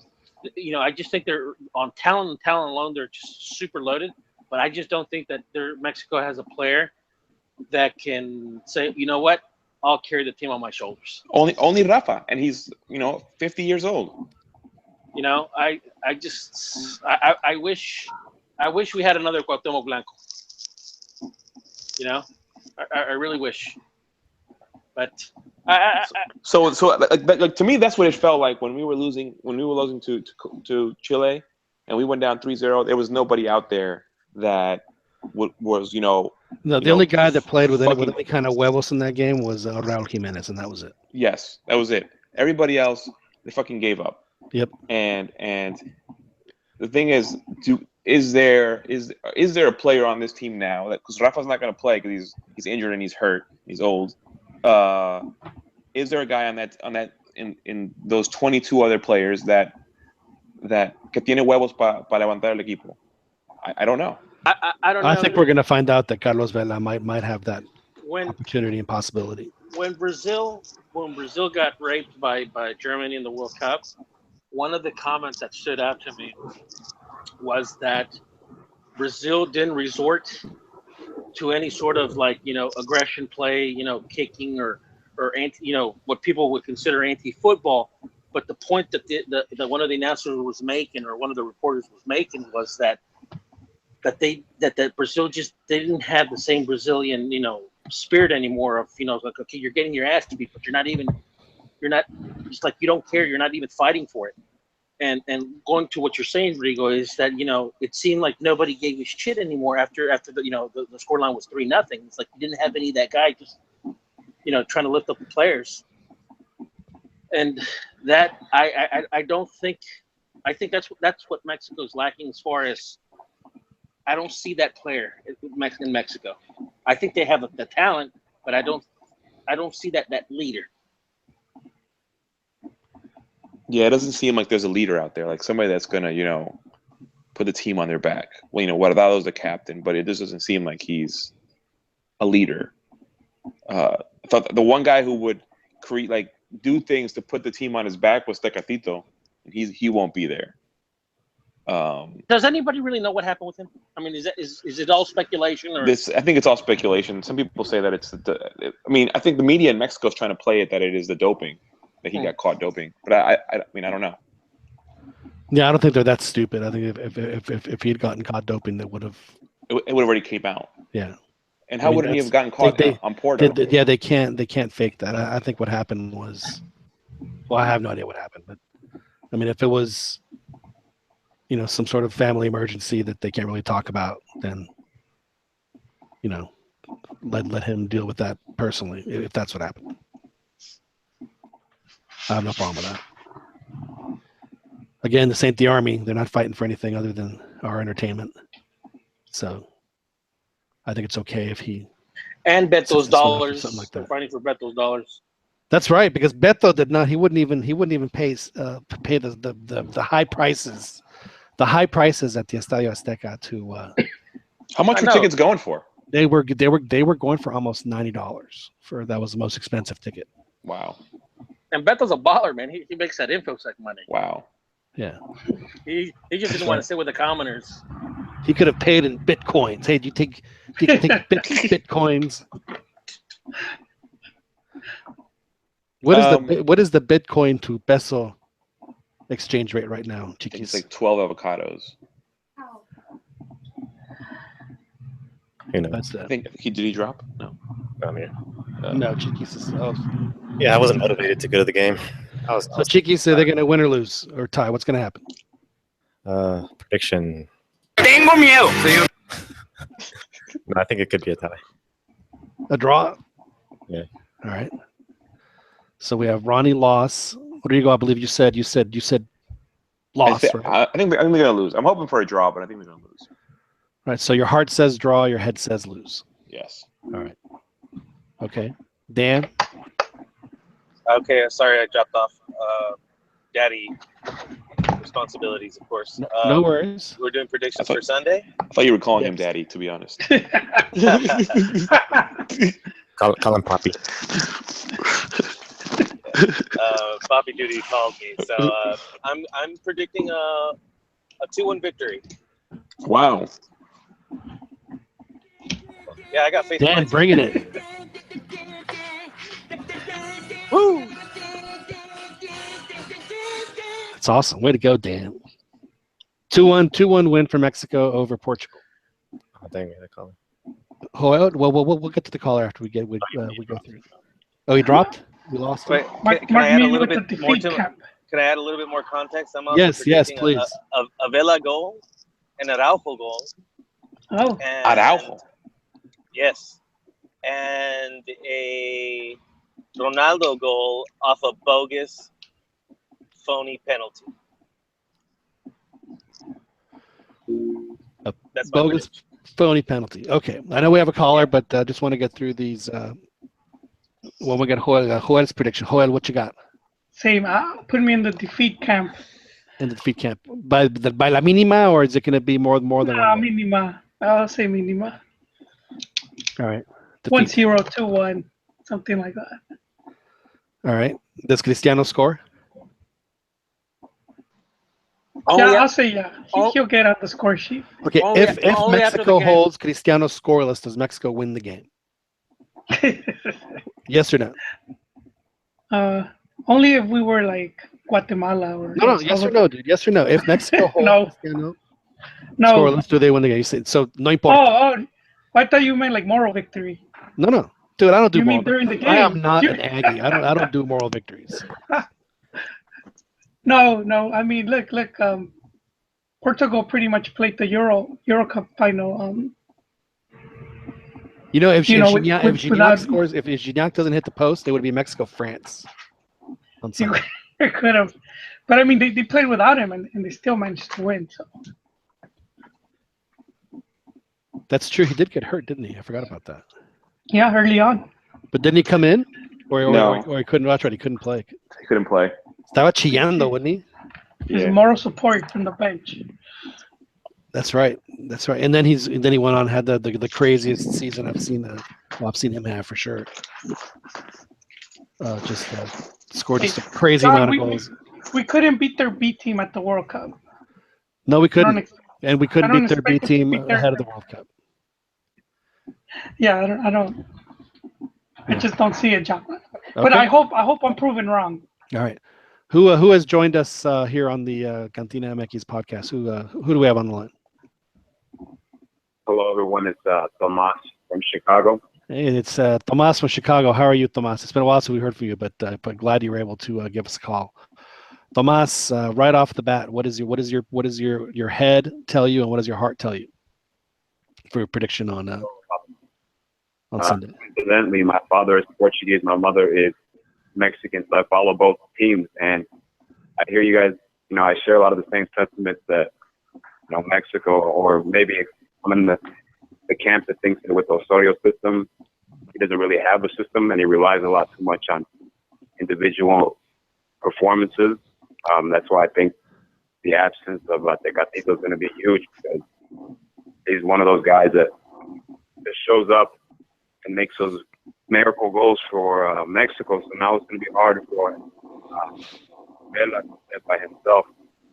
And on Portugal's side, you have Ronaldo and one guy, I don't know if you guys have watched him play, the guy that just got signed by AC Milan, André Silva.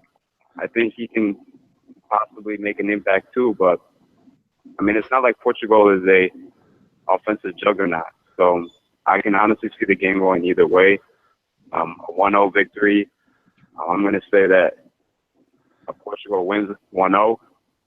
I don't think I just don't have confidence in. I know Osorio keeps winning, but it's the quality of opponents that he's facing. I wasn't too happy with the way he coached the USA game. I thought he should have played Raul. I just don't have confidence in Mexico at a larger stage against a bigger opponent to shine when it counts. So I'm going to say Portugal 1-0, 2-1, something like that. Okay. Well, I actually have been thinking about this all day, and I do think that Mexico is going to get a result here. I think it's going to be a 1-1 draw. And it wouldn't surprise me at all if Mexico ends up winning the game, to be honest. Just because of the fact that I know Portugal, I know Cristiano, I know all that. But and more to what Tomas was saying, I just don't see Portugal being just a dominant team that everyone should just bow down and play a 1-8-1 and just hang on. I think Mexico can play what has the players to play. I mean, and Mexico has guys that thrive in the Portuguese league. So it's not like they haven't played these guys before. I think that they match up very well with Portugal, actually. So, again, you just have to limit the what's-his-face's moments of brilliance to, under 3, hopefully, and hopefully none of them go into the back of the net. So, that is what I do think will happen. Now, next question. I feel like I need to turn the light on and start asking y'all interrogative questions. If Mexico loses to Portugal, do they make it out of the group at the end of the group stage? Joel. It might come down to goal differential. So I'll have to see how the other games play out, John. I don't want to venture too much into that. Look into your crystal ball. You know, look at the stars outside in the clouds, and okay, I'll stick your say finger no. out there, and you say no. Okay, so I'll say no because of rotaciones. So I don't even have to look at the crystal ball. If it does rotaciones, that's it. We're not. I don't think we'll recover. It also depends on how they play. If it comes down to like a fluke goal, or if they play really well but something happens, and they lose, it's all about morale for Mexico. If they go in confident, or if they leave confident, they lose. So it's like that old Monty Python skit. I guys saw it where they had it was you would have liked it, Ronnie. It was about architecture. It was architects that were hypnotists. Yes, I've seen that one. Hypnotized the buildings into place, and the tenants had to believe in the building in order for the building not to collapse. So if the minute they started not believing in it, then the building would start to shake. So I saw that one. Well, we do have that one guy that Osorio hired, the Spaniard, the head doctor. The head doctor that was doing some therapy work. Yeah, they could do away with the head doctor and hire some tacticians, some sexy time. Oh, they're in Russia. Sure. No. I'm just saying. I'm sure the golden showers in Russia are available if they were looking for them. Just ask the president.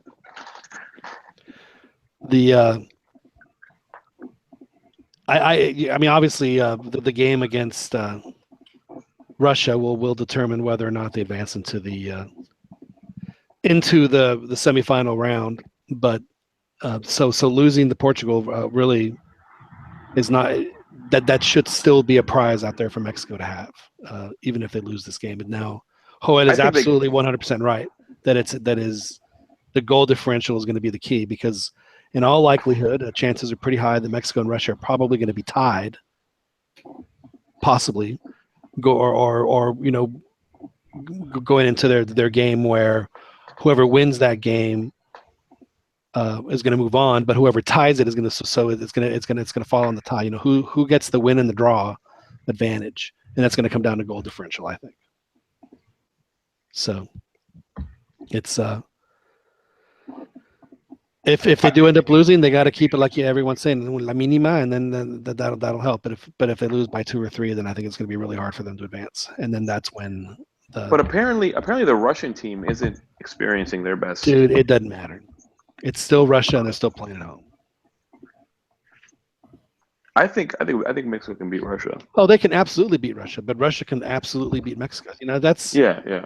You know, as much as people want to piss and moan about how Osorio this and Osorio that, you know, to me the reality is in Mexico still Mexico. They're just like Portugal, and they're just like Russia in the sense that they're beatable and they can beat people. They're just right there. So, you know, if they play well, then they have a really good chance of winning. And hopefully, if he can get these kids to play well, then as far as I'm concerned, he did his job. And we all know that Mexico seems to. Well, we all thought that they would kind of raise their ánimo when they play against the bigger teams that have a different categoría than what they're used to, and hopefully that'll be the case in Europe.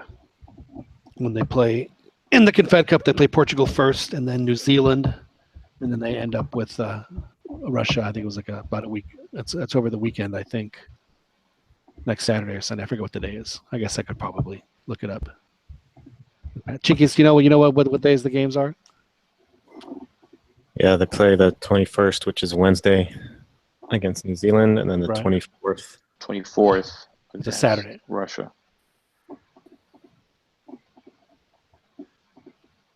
I need to get the bit from Snatch when Cousin Abby is trying to talk to Boris. Yeah, it's a good part. That's good stuff. We'll have to make it like a special summer edition on the sound lists here. Or the Pikeys. The Pikey scenes were the best. Oh yeah, that was that's a great movie. That is a great movie, as I'm sure everybody on here will attest. I kept when that movie came out back in '99 or 2000. I saw the movie because I knew that it was basically almost the same cast from Lock, Stock, and Two Smoking Barrels. It's a great movie, Guy Ritchie. And I kept telling, I was like telling my friends, I said, hey dude, you got to watch this movie. You got to watch this movie, Snatch. And one of my buddies like, nah, because he thought it was it was a porno. He thought it was a porno. I was like, no, dude, it's a movie, man. No, it's very well done. It has a fantastic soundtrack as well. So yeah, it does. For you folks that haven't seen it, Ronnie and I recommend Snatch, Guy Ritchie film. Well, gentlemen, we do have about 10 minutes left here on the CantinaMX podcast. Do we need to get into Chivas talk, Joel, or do we need to have a? Do you have to have your cathartic moment of? There's not much news right now on Chivas camp. No. Aside from another lawsuit from Mega Cable, what is it? Oh, they got sued, right? Did they get another lawsuit? Sued again, yes. We don't have to peel any more onions, Joel. You're okay when another layer doesn't have to come off. No. Well, I don't know if you know, Rodrigo, but Joel, during the season, his Chivas, it was like a catharsis for him to just get it all off his chest during the podcast. It ended up working out because they ended up winning, and Joel, I think, is born again. I think that he is. Well, the other day I made a comment on Twitter, and I think Joel said that it would be a good topic of discussion. And I said that the team that won the 2017 team, Chivas team that won, was better than the 06 team that won, but not better than the 1997 team that won. Oh, there is no way they were better than the 06 team. Yes, they are. I don't remember the 97. There's no way. Way more talented. No. Up and down. They may be more talented. They may be more talented. Wait a second. There's a difference. Are they more talented or did they play better?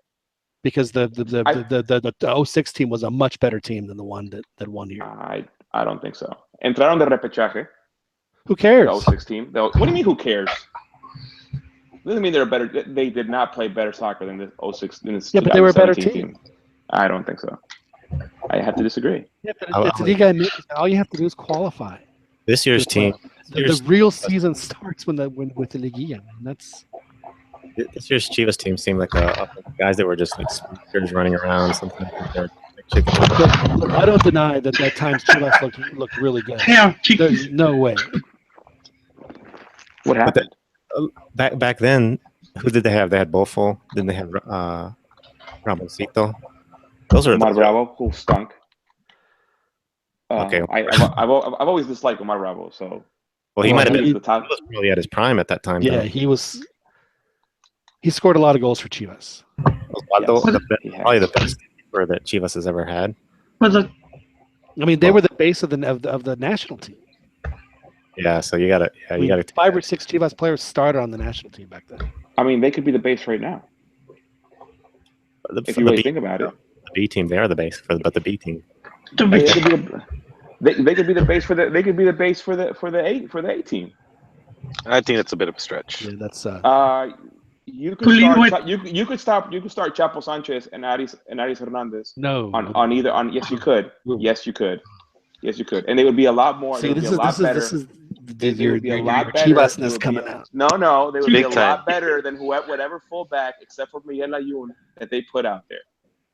You could start Orbelín Pineda. You could start Rodolfo Pizarro. You know, there was a reason that Guti Estrada never got called up, as good as he was. I like it when it's Chiva contra Chiva. It's like I think of that like that energy of it's like I think it's like from a cartoon. I don't know which cartoon it is from. Like it's two monkeys like about to fight on a ship or something like that. I'm pretty light skinned. No, I have to find the energy. There's a new Planet of the Apes coming out, man. This is getting very dark. This is getting very dark. I like the Chiva contra Chiva. Like they just start fighting amongst each other.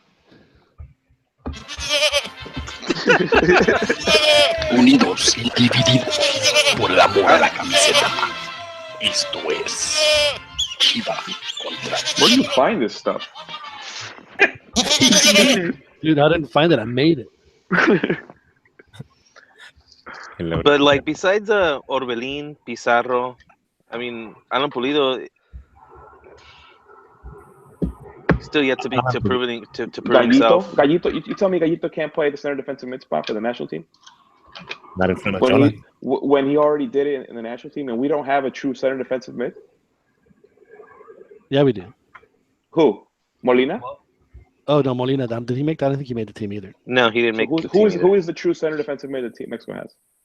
Who's going to be the one that's going to come in and shore up the team when they need it the most? Of the 23 guys he has right now, who is a natural center defensive mid? They don't need him. They just need Jonathan.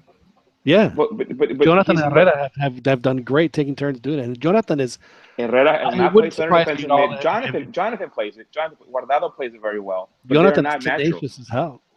He is, but you can't tell me that. But all he has to do is play for his play an hour. Gallito can play. So when you Gallito has been terrible for 3 years, and then it just recently but his game just got up, and he played in the 2014 World Cup. We saw 3 years since then.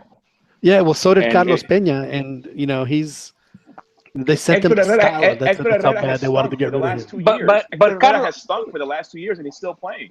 But Carlos plays in Europe. But Carlos Peña has a beautiful Jerry curl, though. That's got to count for something. He does have the best hair in Liga MX. There's no question. God, those curls. Oh, Jesus. He does have the best hair in Liga MX. That soul glow. Yeah, dude. It was. Listen, I'm not saying that you need to start these guys for Chivas on the national team. I'm just saying that there's guys that could start. But there's guys that could start there. And they would be playing a natural position. Dude, do you honestly want to start Sanchez over like a guy like Jonathan? Seriously? In the tournament like this? Gallito over Jonathan? Yeah. No, but I wouldn't start him over Jonathan. I start him over Herrera. Herrera stinks. Herrera has had one good game in 2 years. Herrera just had two fantastic games in a row. Against USA. I didn't hear that. I said Herrera just had two fantastic games in a row. He did not have a great game against Honduras. Seriously? He had a good game against USA. Uh-huh. I'll give you that. And then he has had a good game since 2014 World Cup.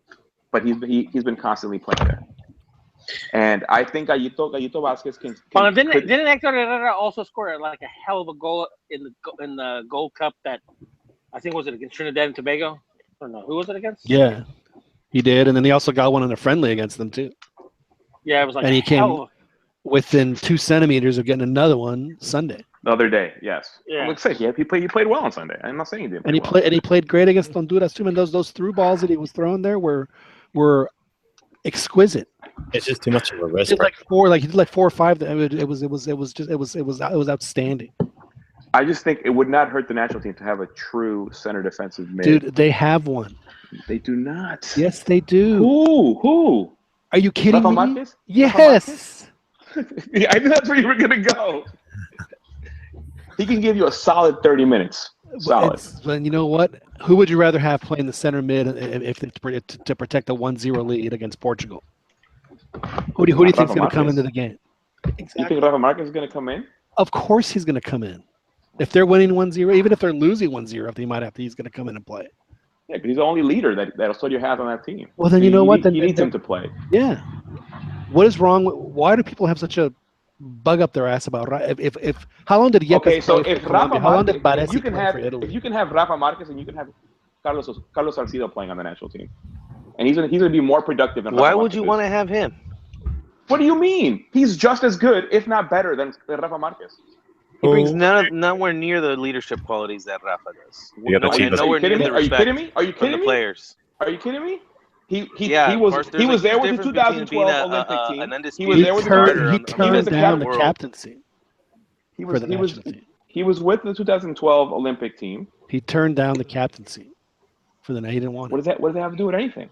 The fact that means he doesn't want to be a leader. If you're gonna have a 36-year-old guy who can actually still play, but the problem is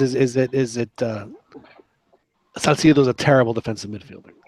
I think what Rigo wants is basically the Chivas players to go and buy that half Mexico, half Chivas jersey and just line up. Yeah. On Sunday. I don't. If I had to put in a defensive midfielder and my choices are Gallito and Rafa, I'll put Rafa in every time. No, are you kidding me? No, I'm not. You're wasting a guy who can only play for 30 minutes. That's what I'm talking about. And you're also putting someone who's probably going to be a liability on set pieces. Whereas Rafa is even a goal-scoring threat still at his old age. He's also a red card threat. He's also a red card threat. I love Rafa Marquez. If he can still play and he can still contribute, why wouldn't you not use him? But I would not start him at center defensive. I'm not saying to start him at center midfield. Okay. I'm saying all right. So what I'm saying is, so my whole argument has been that Mexico does not have a natural center defensive mid. So if you wanted to bring him off the bench, he's not center defensive mid. Dude, what are you talking about? That's the position he's played almost his entire career. He played center back. He played center back. He played center back for the majority of his career. But he played center defensive mid. Right. And he played both really well. So again, so John, is he starting? Is Marquez he doesn't have the pace anymore. I mean, is he going to start? Ugh. You know, it would surprise me at all if he did, but I don't think he started. I don't think he's ready. I don't think he can do a full 90. So I don't either. I think that he's a guy you bring in if you need to shore shit up. And I'm sorry, but Mexico has nobody better than that to play at that level. It's just you know, it's he brings a coolness to the team, a calmness to the team that's just not there when he's not there. Exactly. All right, gentlemen, pleasure, guys. You leaving us, Ronnie? I got you, man. I gotta get up early in the morning. You gotta. Is it time to get the mayonnaise for the guac? He's got to start working on the mole right now, dude. Yeah. Give me a free bottle of water. Hey, thanks for coming on, Ronnie. We'll talk to you next week. All right, later, man, guys. Later. Yeah, I mean, I just Mexico just doesn't have a guy like that. And if he's still available to you, and if he can still contribute, I don't see why you wouldn't want to. And I guess the way I look at it is just keeping in mind the way this coach likes his players. He favors height over. Yeah. He likes tall players. So I mean, and that just eliminates a lot of guys that even though they're maybe natural in their position fullbacks or natural midfielders, he's gonna opt to say, hey, you know what, I think this guy will do good enough a job, and then because I honestly think maybe he may not admit it, but at least I see that Mexico's best scoring chances seem to be off set pieces. So I mean, if that's going to be the route, scoring goals. I mean I think that's what he wants to do. Is this he wants to win on set pieces? And I think he doesn't want to get beat. I don't think he wants. He's not designing his offense. So we can only score on set pieces. I think that he's understanding that sometimes stuff ain't going to work, and so we have to work on set pieces, and that's what they've been doing. I also think he designs his teams to not get beat on set pieces. And I think that's part of it. He's trying to take away the opponent's strengths. And a lot of teams Mexico players are taller, bigger, and that's what he tries to take away in playing all tall players. Yeah, I think he sees that as being like the Mexico's biggest liability is their lack of size and their vulnerability on set pieces. So it's clear he addresses that in almost every single position where he thinks he can get away with it. I think that's why he lines up with a lot of times with 4 center backs, because he's more concerned with that part of the game where they could add value on those plays, and then just hopefully have enough. I'm curious to see the if the ratio of goals by set pieces in that, like, official national team games, like the percentage, how many goals they score from set pieces, to how much it is like for a club in a season. If do they score a lot more set pieces in national team play, or do the clubs, what percentage of the goals? I bet you the national team goals, would be not a little bit higher, but I bet you it would be significant enough to go, wow, that makes sense. I mean, I think that's part of why we don't see a style to Osorio, is because a lot of his tactics are trying to take away the opponent's strengths, and it takes away from the team's tactical ability, maybe. I think that's why we don't see it a lot. It's because what he's really trying to do is neutralize his opponent. Well, we also have to keep in mind, though, like, where I think I'd be more upset about him not lining up a true fullback if we really had an outstanding fullback, but I don't think we do. I think everybody that plays that position naturally is, I don't think they're okay up for the international game. Yeah. I don't think so. I don't think they're good enough. They're not Salcido in 2010. Exactly. I mean, I think we have Layun, and that's about it. I don't trust Paulo Aguilar. And even he's iffy at this point. So, like, in that sense, I'm like, if we had a bunch of players that played that were good, I'm like, all right, what are you doing? But so in that sense, I kind of understand I would like to see Chapo Sanchez in the national team, because he plays that position very well, and it's evident because whoever's playing on the wing in Chivas has fine success because he's able to get very deep on his side of the pitch, and he can recover back if the other team is counterattacking. So I think like something like that would have helped, and it was evident because when Gallardo came in, and he would make those runs behind Chucky or whoever was on the left, it would then open up one-on-one man marking. Where before, before that happened, Chucky was playing against 2 guys every single time he got the ball. I mean, again, Osorio's not playing to his team's strengths, but more to neutralize the opponent's strengths. I wanna add something to what Rigo said, because I did read a quote from Osorio. It was a while back, and he admitted to that. But I talked with John about this. I apply more to the John Wooden school of thought on focusing on your own strengths and what you could do better instead of the other team. So I do feel that that's one of the weaknesses under Osorio. Instead of focusing on how the team can be better, he'll try to counter the other team. We got another caller. Shut your mouth. Do we really? Yep. Who's on the line? This is Ray from Milwaukee. Ray from Milwaukee. Thanks for coming on, Ray from Milwaukee. Is it R-E-Y or R-A-Y? It's R-A-Y. It's really Raymond, but whatever. Oh. What I always feel is I thought that he should have went out with a 4-3-3 that featured Arriba Peralta, Raul Jimenez, and Chicharito Hernandez. Because that night that they played each other in the Pasadena, they looked like they were amazing with their through balls. And it would have been able to break that 3-man back line because they would have made multiple runs inward, and you still would have had a dramatic player like Carlos Vela playing out there on the right. That's a pretty good point. Not a very good. Yeah. Actually, I would love to see if Chicharito has to play, then put Jimenez, Chicharito, Vela out there. But I honestly would at this point would actually pick Raul over Chicharito to start.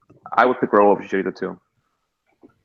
I think he's a lot more suited for the international game, which is, I know it's shocking to say because Chicharito scored so many goals, but the biggest blunder is that he kept Raul Jimenez and Arriba Peralta on the bench. I mean, that's how bad he got.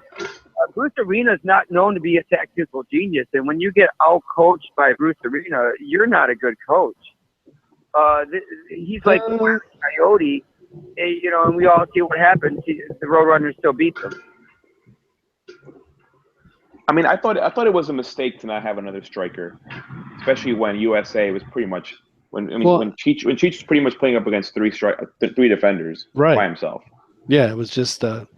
And to me the biggest and I know what he was trying to do, but Chucky, if you're gonna play Chucky, bring him in at halftime or bring him in the second half. He's not, he's not a 90-minute guy. Yeah, that's not just that. It's he unless you're gonna play to what he can do well, then he might as well not even be out there because to me it's. So John, what do you think? They should line up Vela, Cheech, and Raul, and then take out Cheech at some point in the second half and bring in Chucky, and then slide Raul. No, I would leave all three of them and just bring in Chucky and let him play. Let him play in the midfield. Oh, right. Yeah, I take out like Guardado for Chucky. I mean, because if you're bringing Chucky in, then you need to score a goal. Wow. So, or if you're winning, then if you want to just get. I guess it depends on the situation. If they're winning, go ahead and switch them out for Chicharito. But if they're losing, you're going to want to add them to it. I thought against USA, he should have gone out with a 3-5-2. Can I just bring up one other point real quick before I hang up? Yes, please, Ray. Okay. That I've seen less talented teams go into the Azteca when they're outcoached and win. This U.S. team could have won. It was there. Everything was there for them to win, and they didn't win. So I don't understand why they're so happy. Thanks, guys. Good night. That's actually a really good point. Thank you for calling, Raymond. And I was talking actually to a buddy of mine about this. I thought the U.S. missed a huge opportunity here to take back the upper hand in this rivalry. Because I felt like Arena put out a weaker lineup than he did it. But even with a weaker lineup, I thought that they had that they could have. They could have won the game. Yeah, if they really wanted to press, I think they could have easily gotten a second goal. And I think you could easily spin that also, John, and say, hey, well, that's a pretty non-typical Mexican response is to come back from going down and not imploding. That's true, and and watching the second half, and it wasn't. I mean. I don't think the U.S. they were making some really, really good plays on the end line where Mexico, didn't get a chance to complete. I mean, there was that Bradley shot that hit one of the posts. Hit the outside of the post. Yeah. Yeah. So it was going out either way. The second half, they were pretty much just sitting back the whole time. They pretty much gave up, and then at the end of the game, Arena was saying that he wanted to actually win it. They didn't seem like they wanted to actually. No. I think Ray had a good point where that guy's no tactician. He's no great coach or anything. He's just like a coach from the 2000s where the U.S. didn't have any talent, so their only recourse was to bunker. Yeah, I think he knows what he has in players. I think he's definitely capable of coaching in a different way. I think he knows the players that he has, and he's gonna play them in a way that gives him the best chance of getting a result. What's that? I mean, he played Beasley. Yeah, they just gave up the second half. I think they could have tried to continue what they were doing in the first. They might have got scored on, but that's the way you win games is you take risks, push forward a little bit. Yeah, that was. They definitely. But I don't think the U.S. is really apt at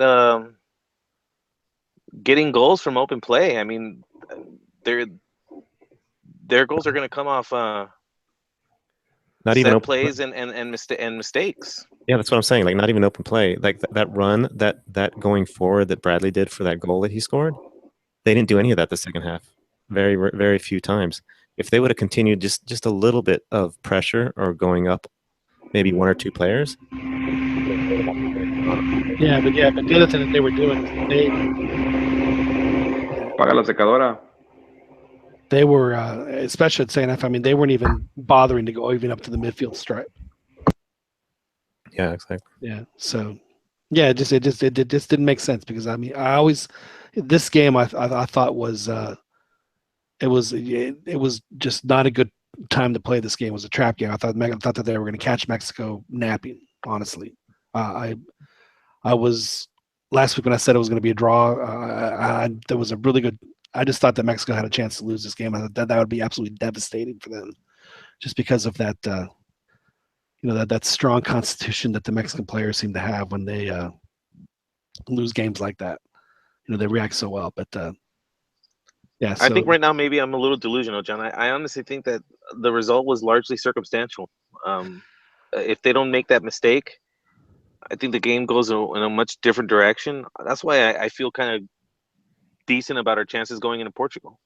Because I think if you look at the last couple games after the Serbia match, there's been signs that the team is I guess showing signs of being a little more cohesive, and the el ambiente seems to be very, very good, contrary to what a lot of people were speculating. And these guys are at their absolute peak. So yeah, I mean, why shouldn't they? Why shouldn't they win? Or I mean, it shouldn't be that far fetched. Yeah, I mean, this should be their time for them to make their run. If there was ever time for a Mexican team to make a run, it's these guys. And they seem to be drinking the Osorio Kool-Aid now. So I mean, I mean, you guys can attest to that. How key that was in allowing Almeida to get his trophy is the players buying in. We've seen what happened when with Kool-Aid too. We've seen the strength that Kool-Aid had when Profe came back from Pachuca. Don't forget. So Kool-Aid is a very powerful elixir, as we all know. It is. It is. I don't know if you guys are on your Twitter feed, but John Sutcliffe just announced that Guardado has signed with LAFC next year. That's got to be a false report if it's Sutcliffe. Sutcliffe and Hercules Gomez are the ones that are tweeting it right now. Are they saying he will announce or he would? The tweet is Andrés Guardado to play LAFC next year, 4-year deal per John Sutcliffe on Fútbol Picante. Well, good for him. He's going to PSV also, I believe. When he says next year, what does that mean? Like a year from now? Like he'll start playing like in April, I guess. 2018? Yeah. Chicho will join him soon. So probably after the World Cup. Or Vela. I hope not. After the World Cup, that's fine. He's going to be done. He doesn't have another. No. I'm talking about Cheech. I'm close by, so I think similar to him, he doesn't have another. He doesn't have another World Cup in him. I don't think. No, I mean these guys are all reaching the end of their European career. You just don't want them to go to MLS. No, I don't want to go to MLS. I would rather have Cheech come over back to Chivas. I want these guys to cash in as much as they possibly can. Yeah, man, they deserve it. I mean, I think Cheech can cash in Mexico as well. I mean, there's always going to be a place for him to return to Chivas, even if he's an old, like, rickety old man. They don't want the drama that comes with it, dude. Like, you come to LA. You get treated like a god. They get the glitz and glamour, man. I mean, that Denny's commercial. They go to look at Gio, man. That Denny's commercial is something else. What? It really makes me want to go to Denny's. I'm not gonna lie. Those commercials. It makes me miss my young bachelor days of going out and eating at Denny's at late night. Go with Rafa, dude. You get his early bird special. But I think there is going to be an influx of these guys returning back in the next year or so, and Mexico needs to start pumping out more players back out to Europe, more young guys back out to Europe. To me, if you're going to go to Europe, you better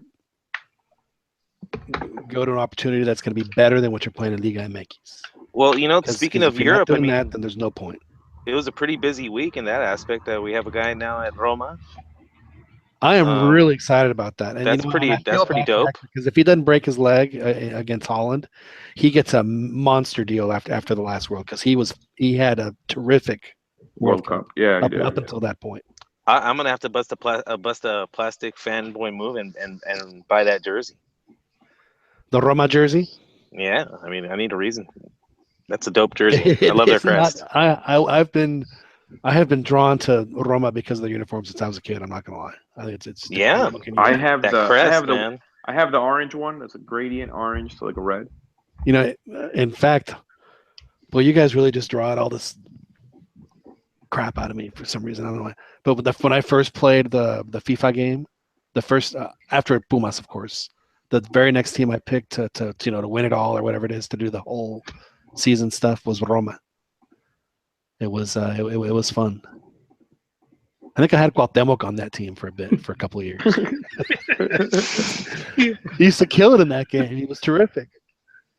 And then whoever his replacement was, because he would retire, right? So they'd bring in some dude. It's basically Cuauhtemoc, but it's like, like Henry Garcia or whatever. Just totally random name, and it's but it's still. I think I had Chucho and Peralta starting for Barcelona. Yeah. Yeah, Chucho Benitez, and I think Peralta. I think I had him. So that was a fun game because I did Roma, I did Flamengo, I did all these teams that I just when I was a kid I was like, wow, they're just such great teams. That Flamengo team in the early '80s, that was when they had Zico and all those guys. Man, they were a lot of fun to watch, and another really cool iconic uniform to go with it. So has Chucky's transfer finally been finalized, or is that still up in the air? I mean, it's still in the air. Yeah, it's going to happen, and it's unfortunate. I mean, I hope things work out for him, but it looks like it is. It may be PSV still. So Manchester City is buying a piece. Basically, they're buying a piece of his contract, and that's it, right? I don't know. The last report I saw, or last tweet I saw, was that they were going to sell 60% of his rights to PSV directly. Right. I think it's better for him to go to PSV. 40. I feel like Mexican players don't really have success in the Premier League. I don't know if it's about the size or it just doesn't seem like Mexicans have had success in Premier. All right. I think Raul would kill it over there. You think who? Raul. Yeah, I mean he's and Vela right now. The way he's playing. Definitely Tecatito, possibly. Although he doesn't strike me as a guy that's ever going to be a starter. If he does go to yeah, I'm actually surprised that Tecatito didn't go somewhere yet. I think it was the 5th highest scorer on Porto. Yeah, but he didn't have some injuries. But if he's not going to have his breakout season, then Porto's wasting their time with him. I mean, they're gonna, they didn't. Again, he's another guy that they didn't bring him on to play for Porto for 10 years. They want to sell him. Well, not to mention China already offered him a bunch of money, and he nixed but that was deal. Raul. Yeah, that was Raul. No, I'm talking about Tecatito. Oh, I'm sorry, Tecatito. Yeah. That's right. Sorry. No, but I do think Raul. On the other hand, I think he has another one as a real opportunity for himself to. I think Porto are strongly invested in this Confederations Cup and hoping for the best for all their players. Yeah, they are. Yeah, they are. I wonder who they're rooting for. They're rooting for Portugal, or are they rooting for their boys to? Well, they just sold their best players, so I think they're rooting for the Mexican guys so they can sell them. Right. I mean, it sucks for Tecatito because that would have been a great launching point for him. Oh, there's no question. Yeah, he still has potentially the World Cup. So. Yeah. No, yeah. I mean, he's only 24 years old. So. He's already 24. Yeah. That's unfortunate. I thought he was like 22 still. Raul's already 26. Yeah, Raul is. Yeah, it was just unfortunate the way this is going to be the best he's going to be. Yep. At least during the World Cup cycle. You're absolutely right. But once he started playing again and started starting because he was injured for almost the entire year, he started scoring goals again. So he, they obviously like him. He's pure class. When you see him and he's on, my God, he is. Woof. Yeah, he is. He's the one big guy that Mexico's had that can handle the ball at his feet. Yeah, as well as anybody. Absolute which is why stud. I think he needs to start over Chicharito just because I love, or just keep them both on the field. Put Chicharito out on the wing. I think you put both of them in there, and it creates nightmare scenarios absolutely. for the defense. So that's the starting three I'd love to see. It would be Vela and Jimenez and Chicharito. Each of them on the wing and Cheech in the middle. Well, just let them or let them rotate. Let them take turns. There was one time when they let all three of them just rotate. I think that's the game that the caller was referring to, the Ducas game where they were all they're just rotating on from side to side, just playing freely. three out strikers, and they were just kind of just playing together. Yeah, I remember everybody was surprised at how offensive Tuca went out. Well, that's because that week Tuca asked his players, "Okay, guys, how do you want to play?" And they said, "Let's do a 4-3-3." Okay, it's great. Let's do it that way. Let's go out and practice it. And that's how Tuca decided, because his players said, "This is how we think it's our best chance to win."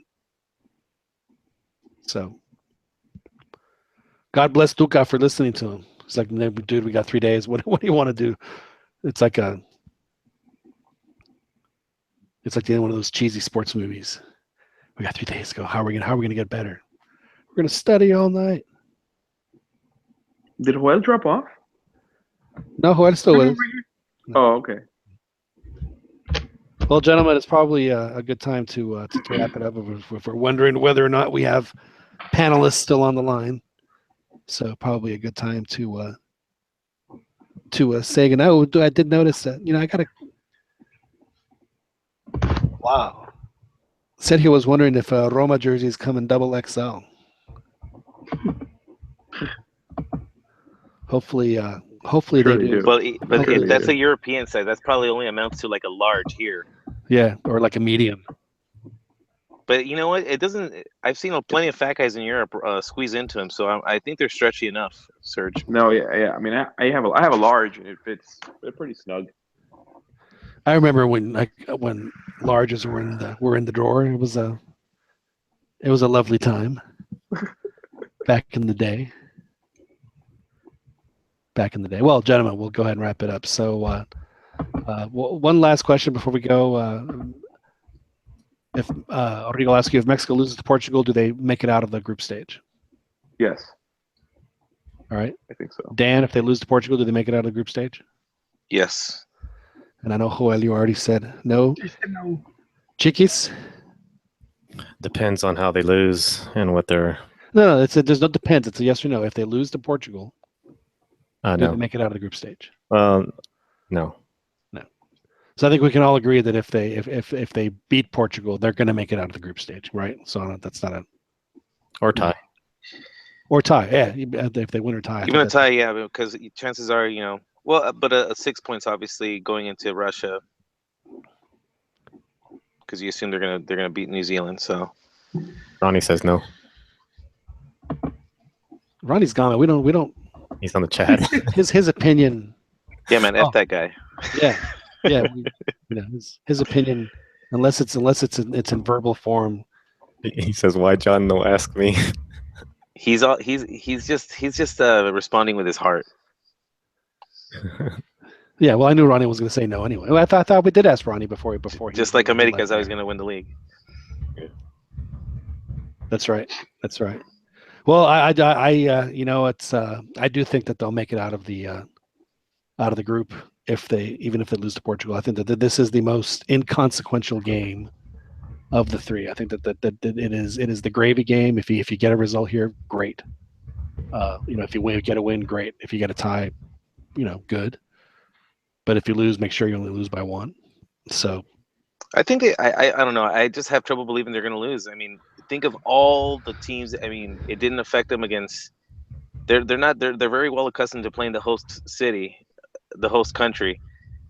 They did the last couple times against Brazil and South Africa, and it didn't, and they managed. So I can't see why they would be that's afraid of Russia. Where they wouldn't be able to get a result. Afraid of Russia at all. I'm just worried about not necessarily the dark arts in the Russia game. I'm worried about just some dubious stuff in the Russia game. That's what. That's obviously a possibility, but I think this Mexico team is going to be able to overcome any of those kind of things. Right. Now, one of the things that I've noticed about the when they've had these tournaments in non-traditional European kind of, what I mean non-traditional, not like the Italies and the France's, Spain, England, Germany, Holland, etc. But over in Eastern Europe and the central parts here, like when they had the Eurocopa and they had the Austria-Switzerland one, and they had the Ukraine-Poland one, and then they have now the World Cup in Russia.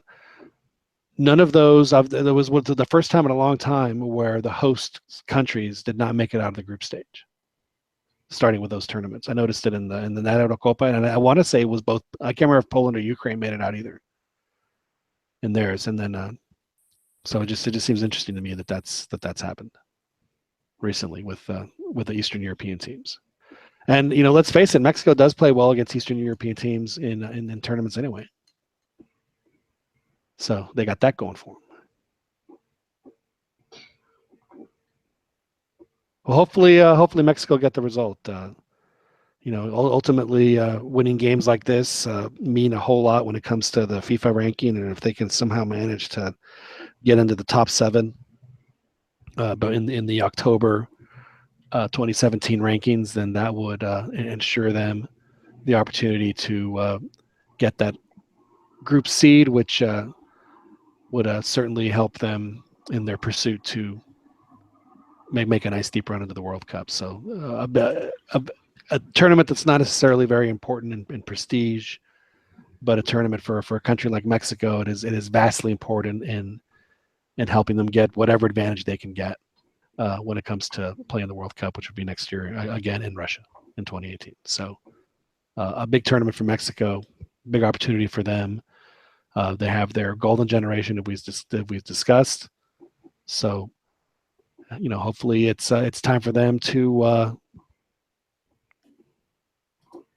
see what they really can do, because this is the point in their careers where they should be able to really show what they've learned and what they're made of. So hopefully they'll be able to do that in Russia this year and then in Russia next year as well.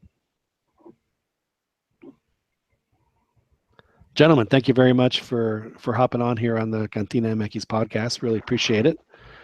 Daniel Preciado, always a pleasure. Pleasure as always, guys. Thanks, Dan. Chickies, thanks for setting it up, and thanks to all our callers that called through Chickies' magic. He was able to conjure up some callers. Thank you, John. Been good. Yeah, hey, we should hear about our Houston game here shortly. So. Oh, yeah. Let you know about that. Joel, always a pleasure. Likewise, John. Yeah. Is it still a cool, comfortable 75 degrees in LA, Joel? Could you make me feel bad? Yeah, it was rather hot today, but. Yeah, how hot? What is hot for you? I'm just. Oh man, I don't know.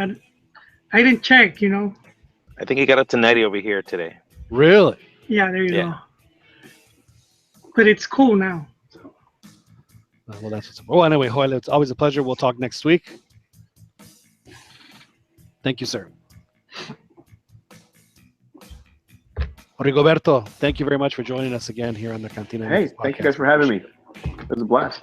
Thank you guys for having me. It was a lot of fun. Well, thank you guys for listening. This is the CantinaMX podcast. We're on every Thursday night live on YouTube on the CantinaMX podcast page, channel. And of course, you can download this and all of our previous editions on the podcast center on iTunes, and of course over on Google Play as well. My name is John Jagu. Really appreciate it. Enjoy the games this weekend, and we'll talk next Thursday. Same bat time, same bat channel. Thank you guys very much. We'll talk to you soon.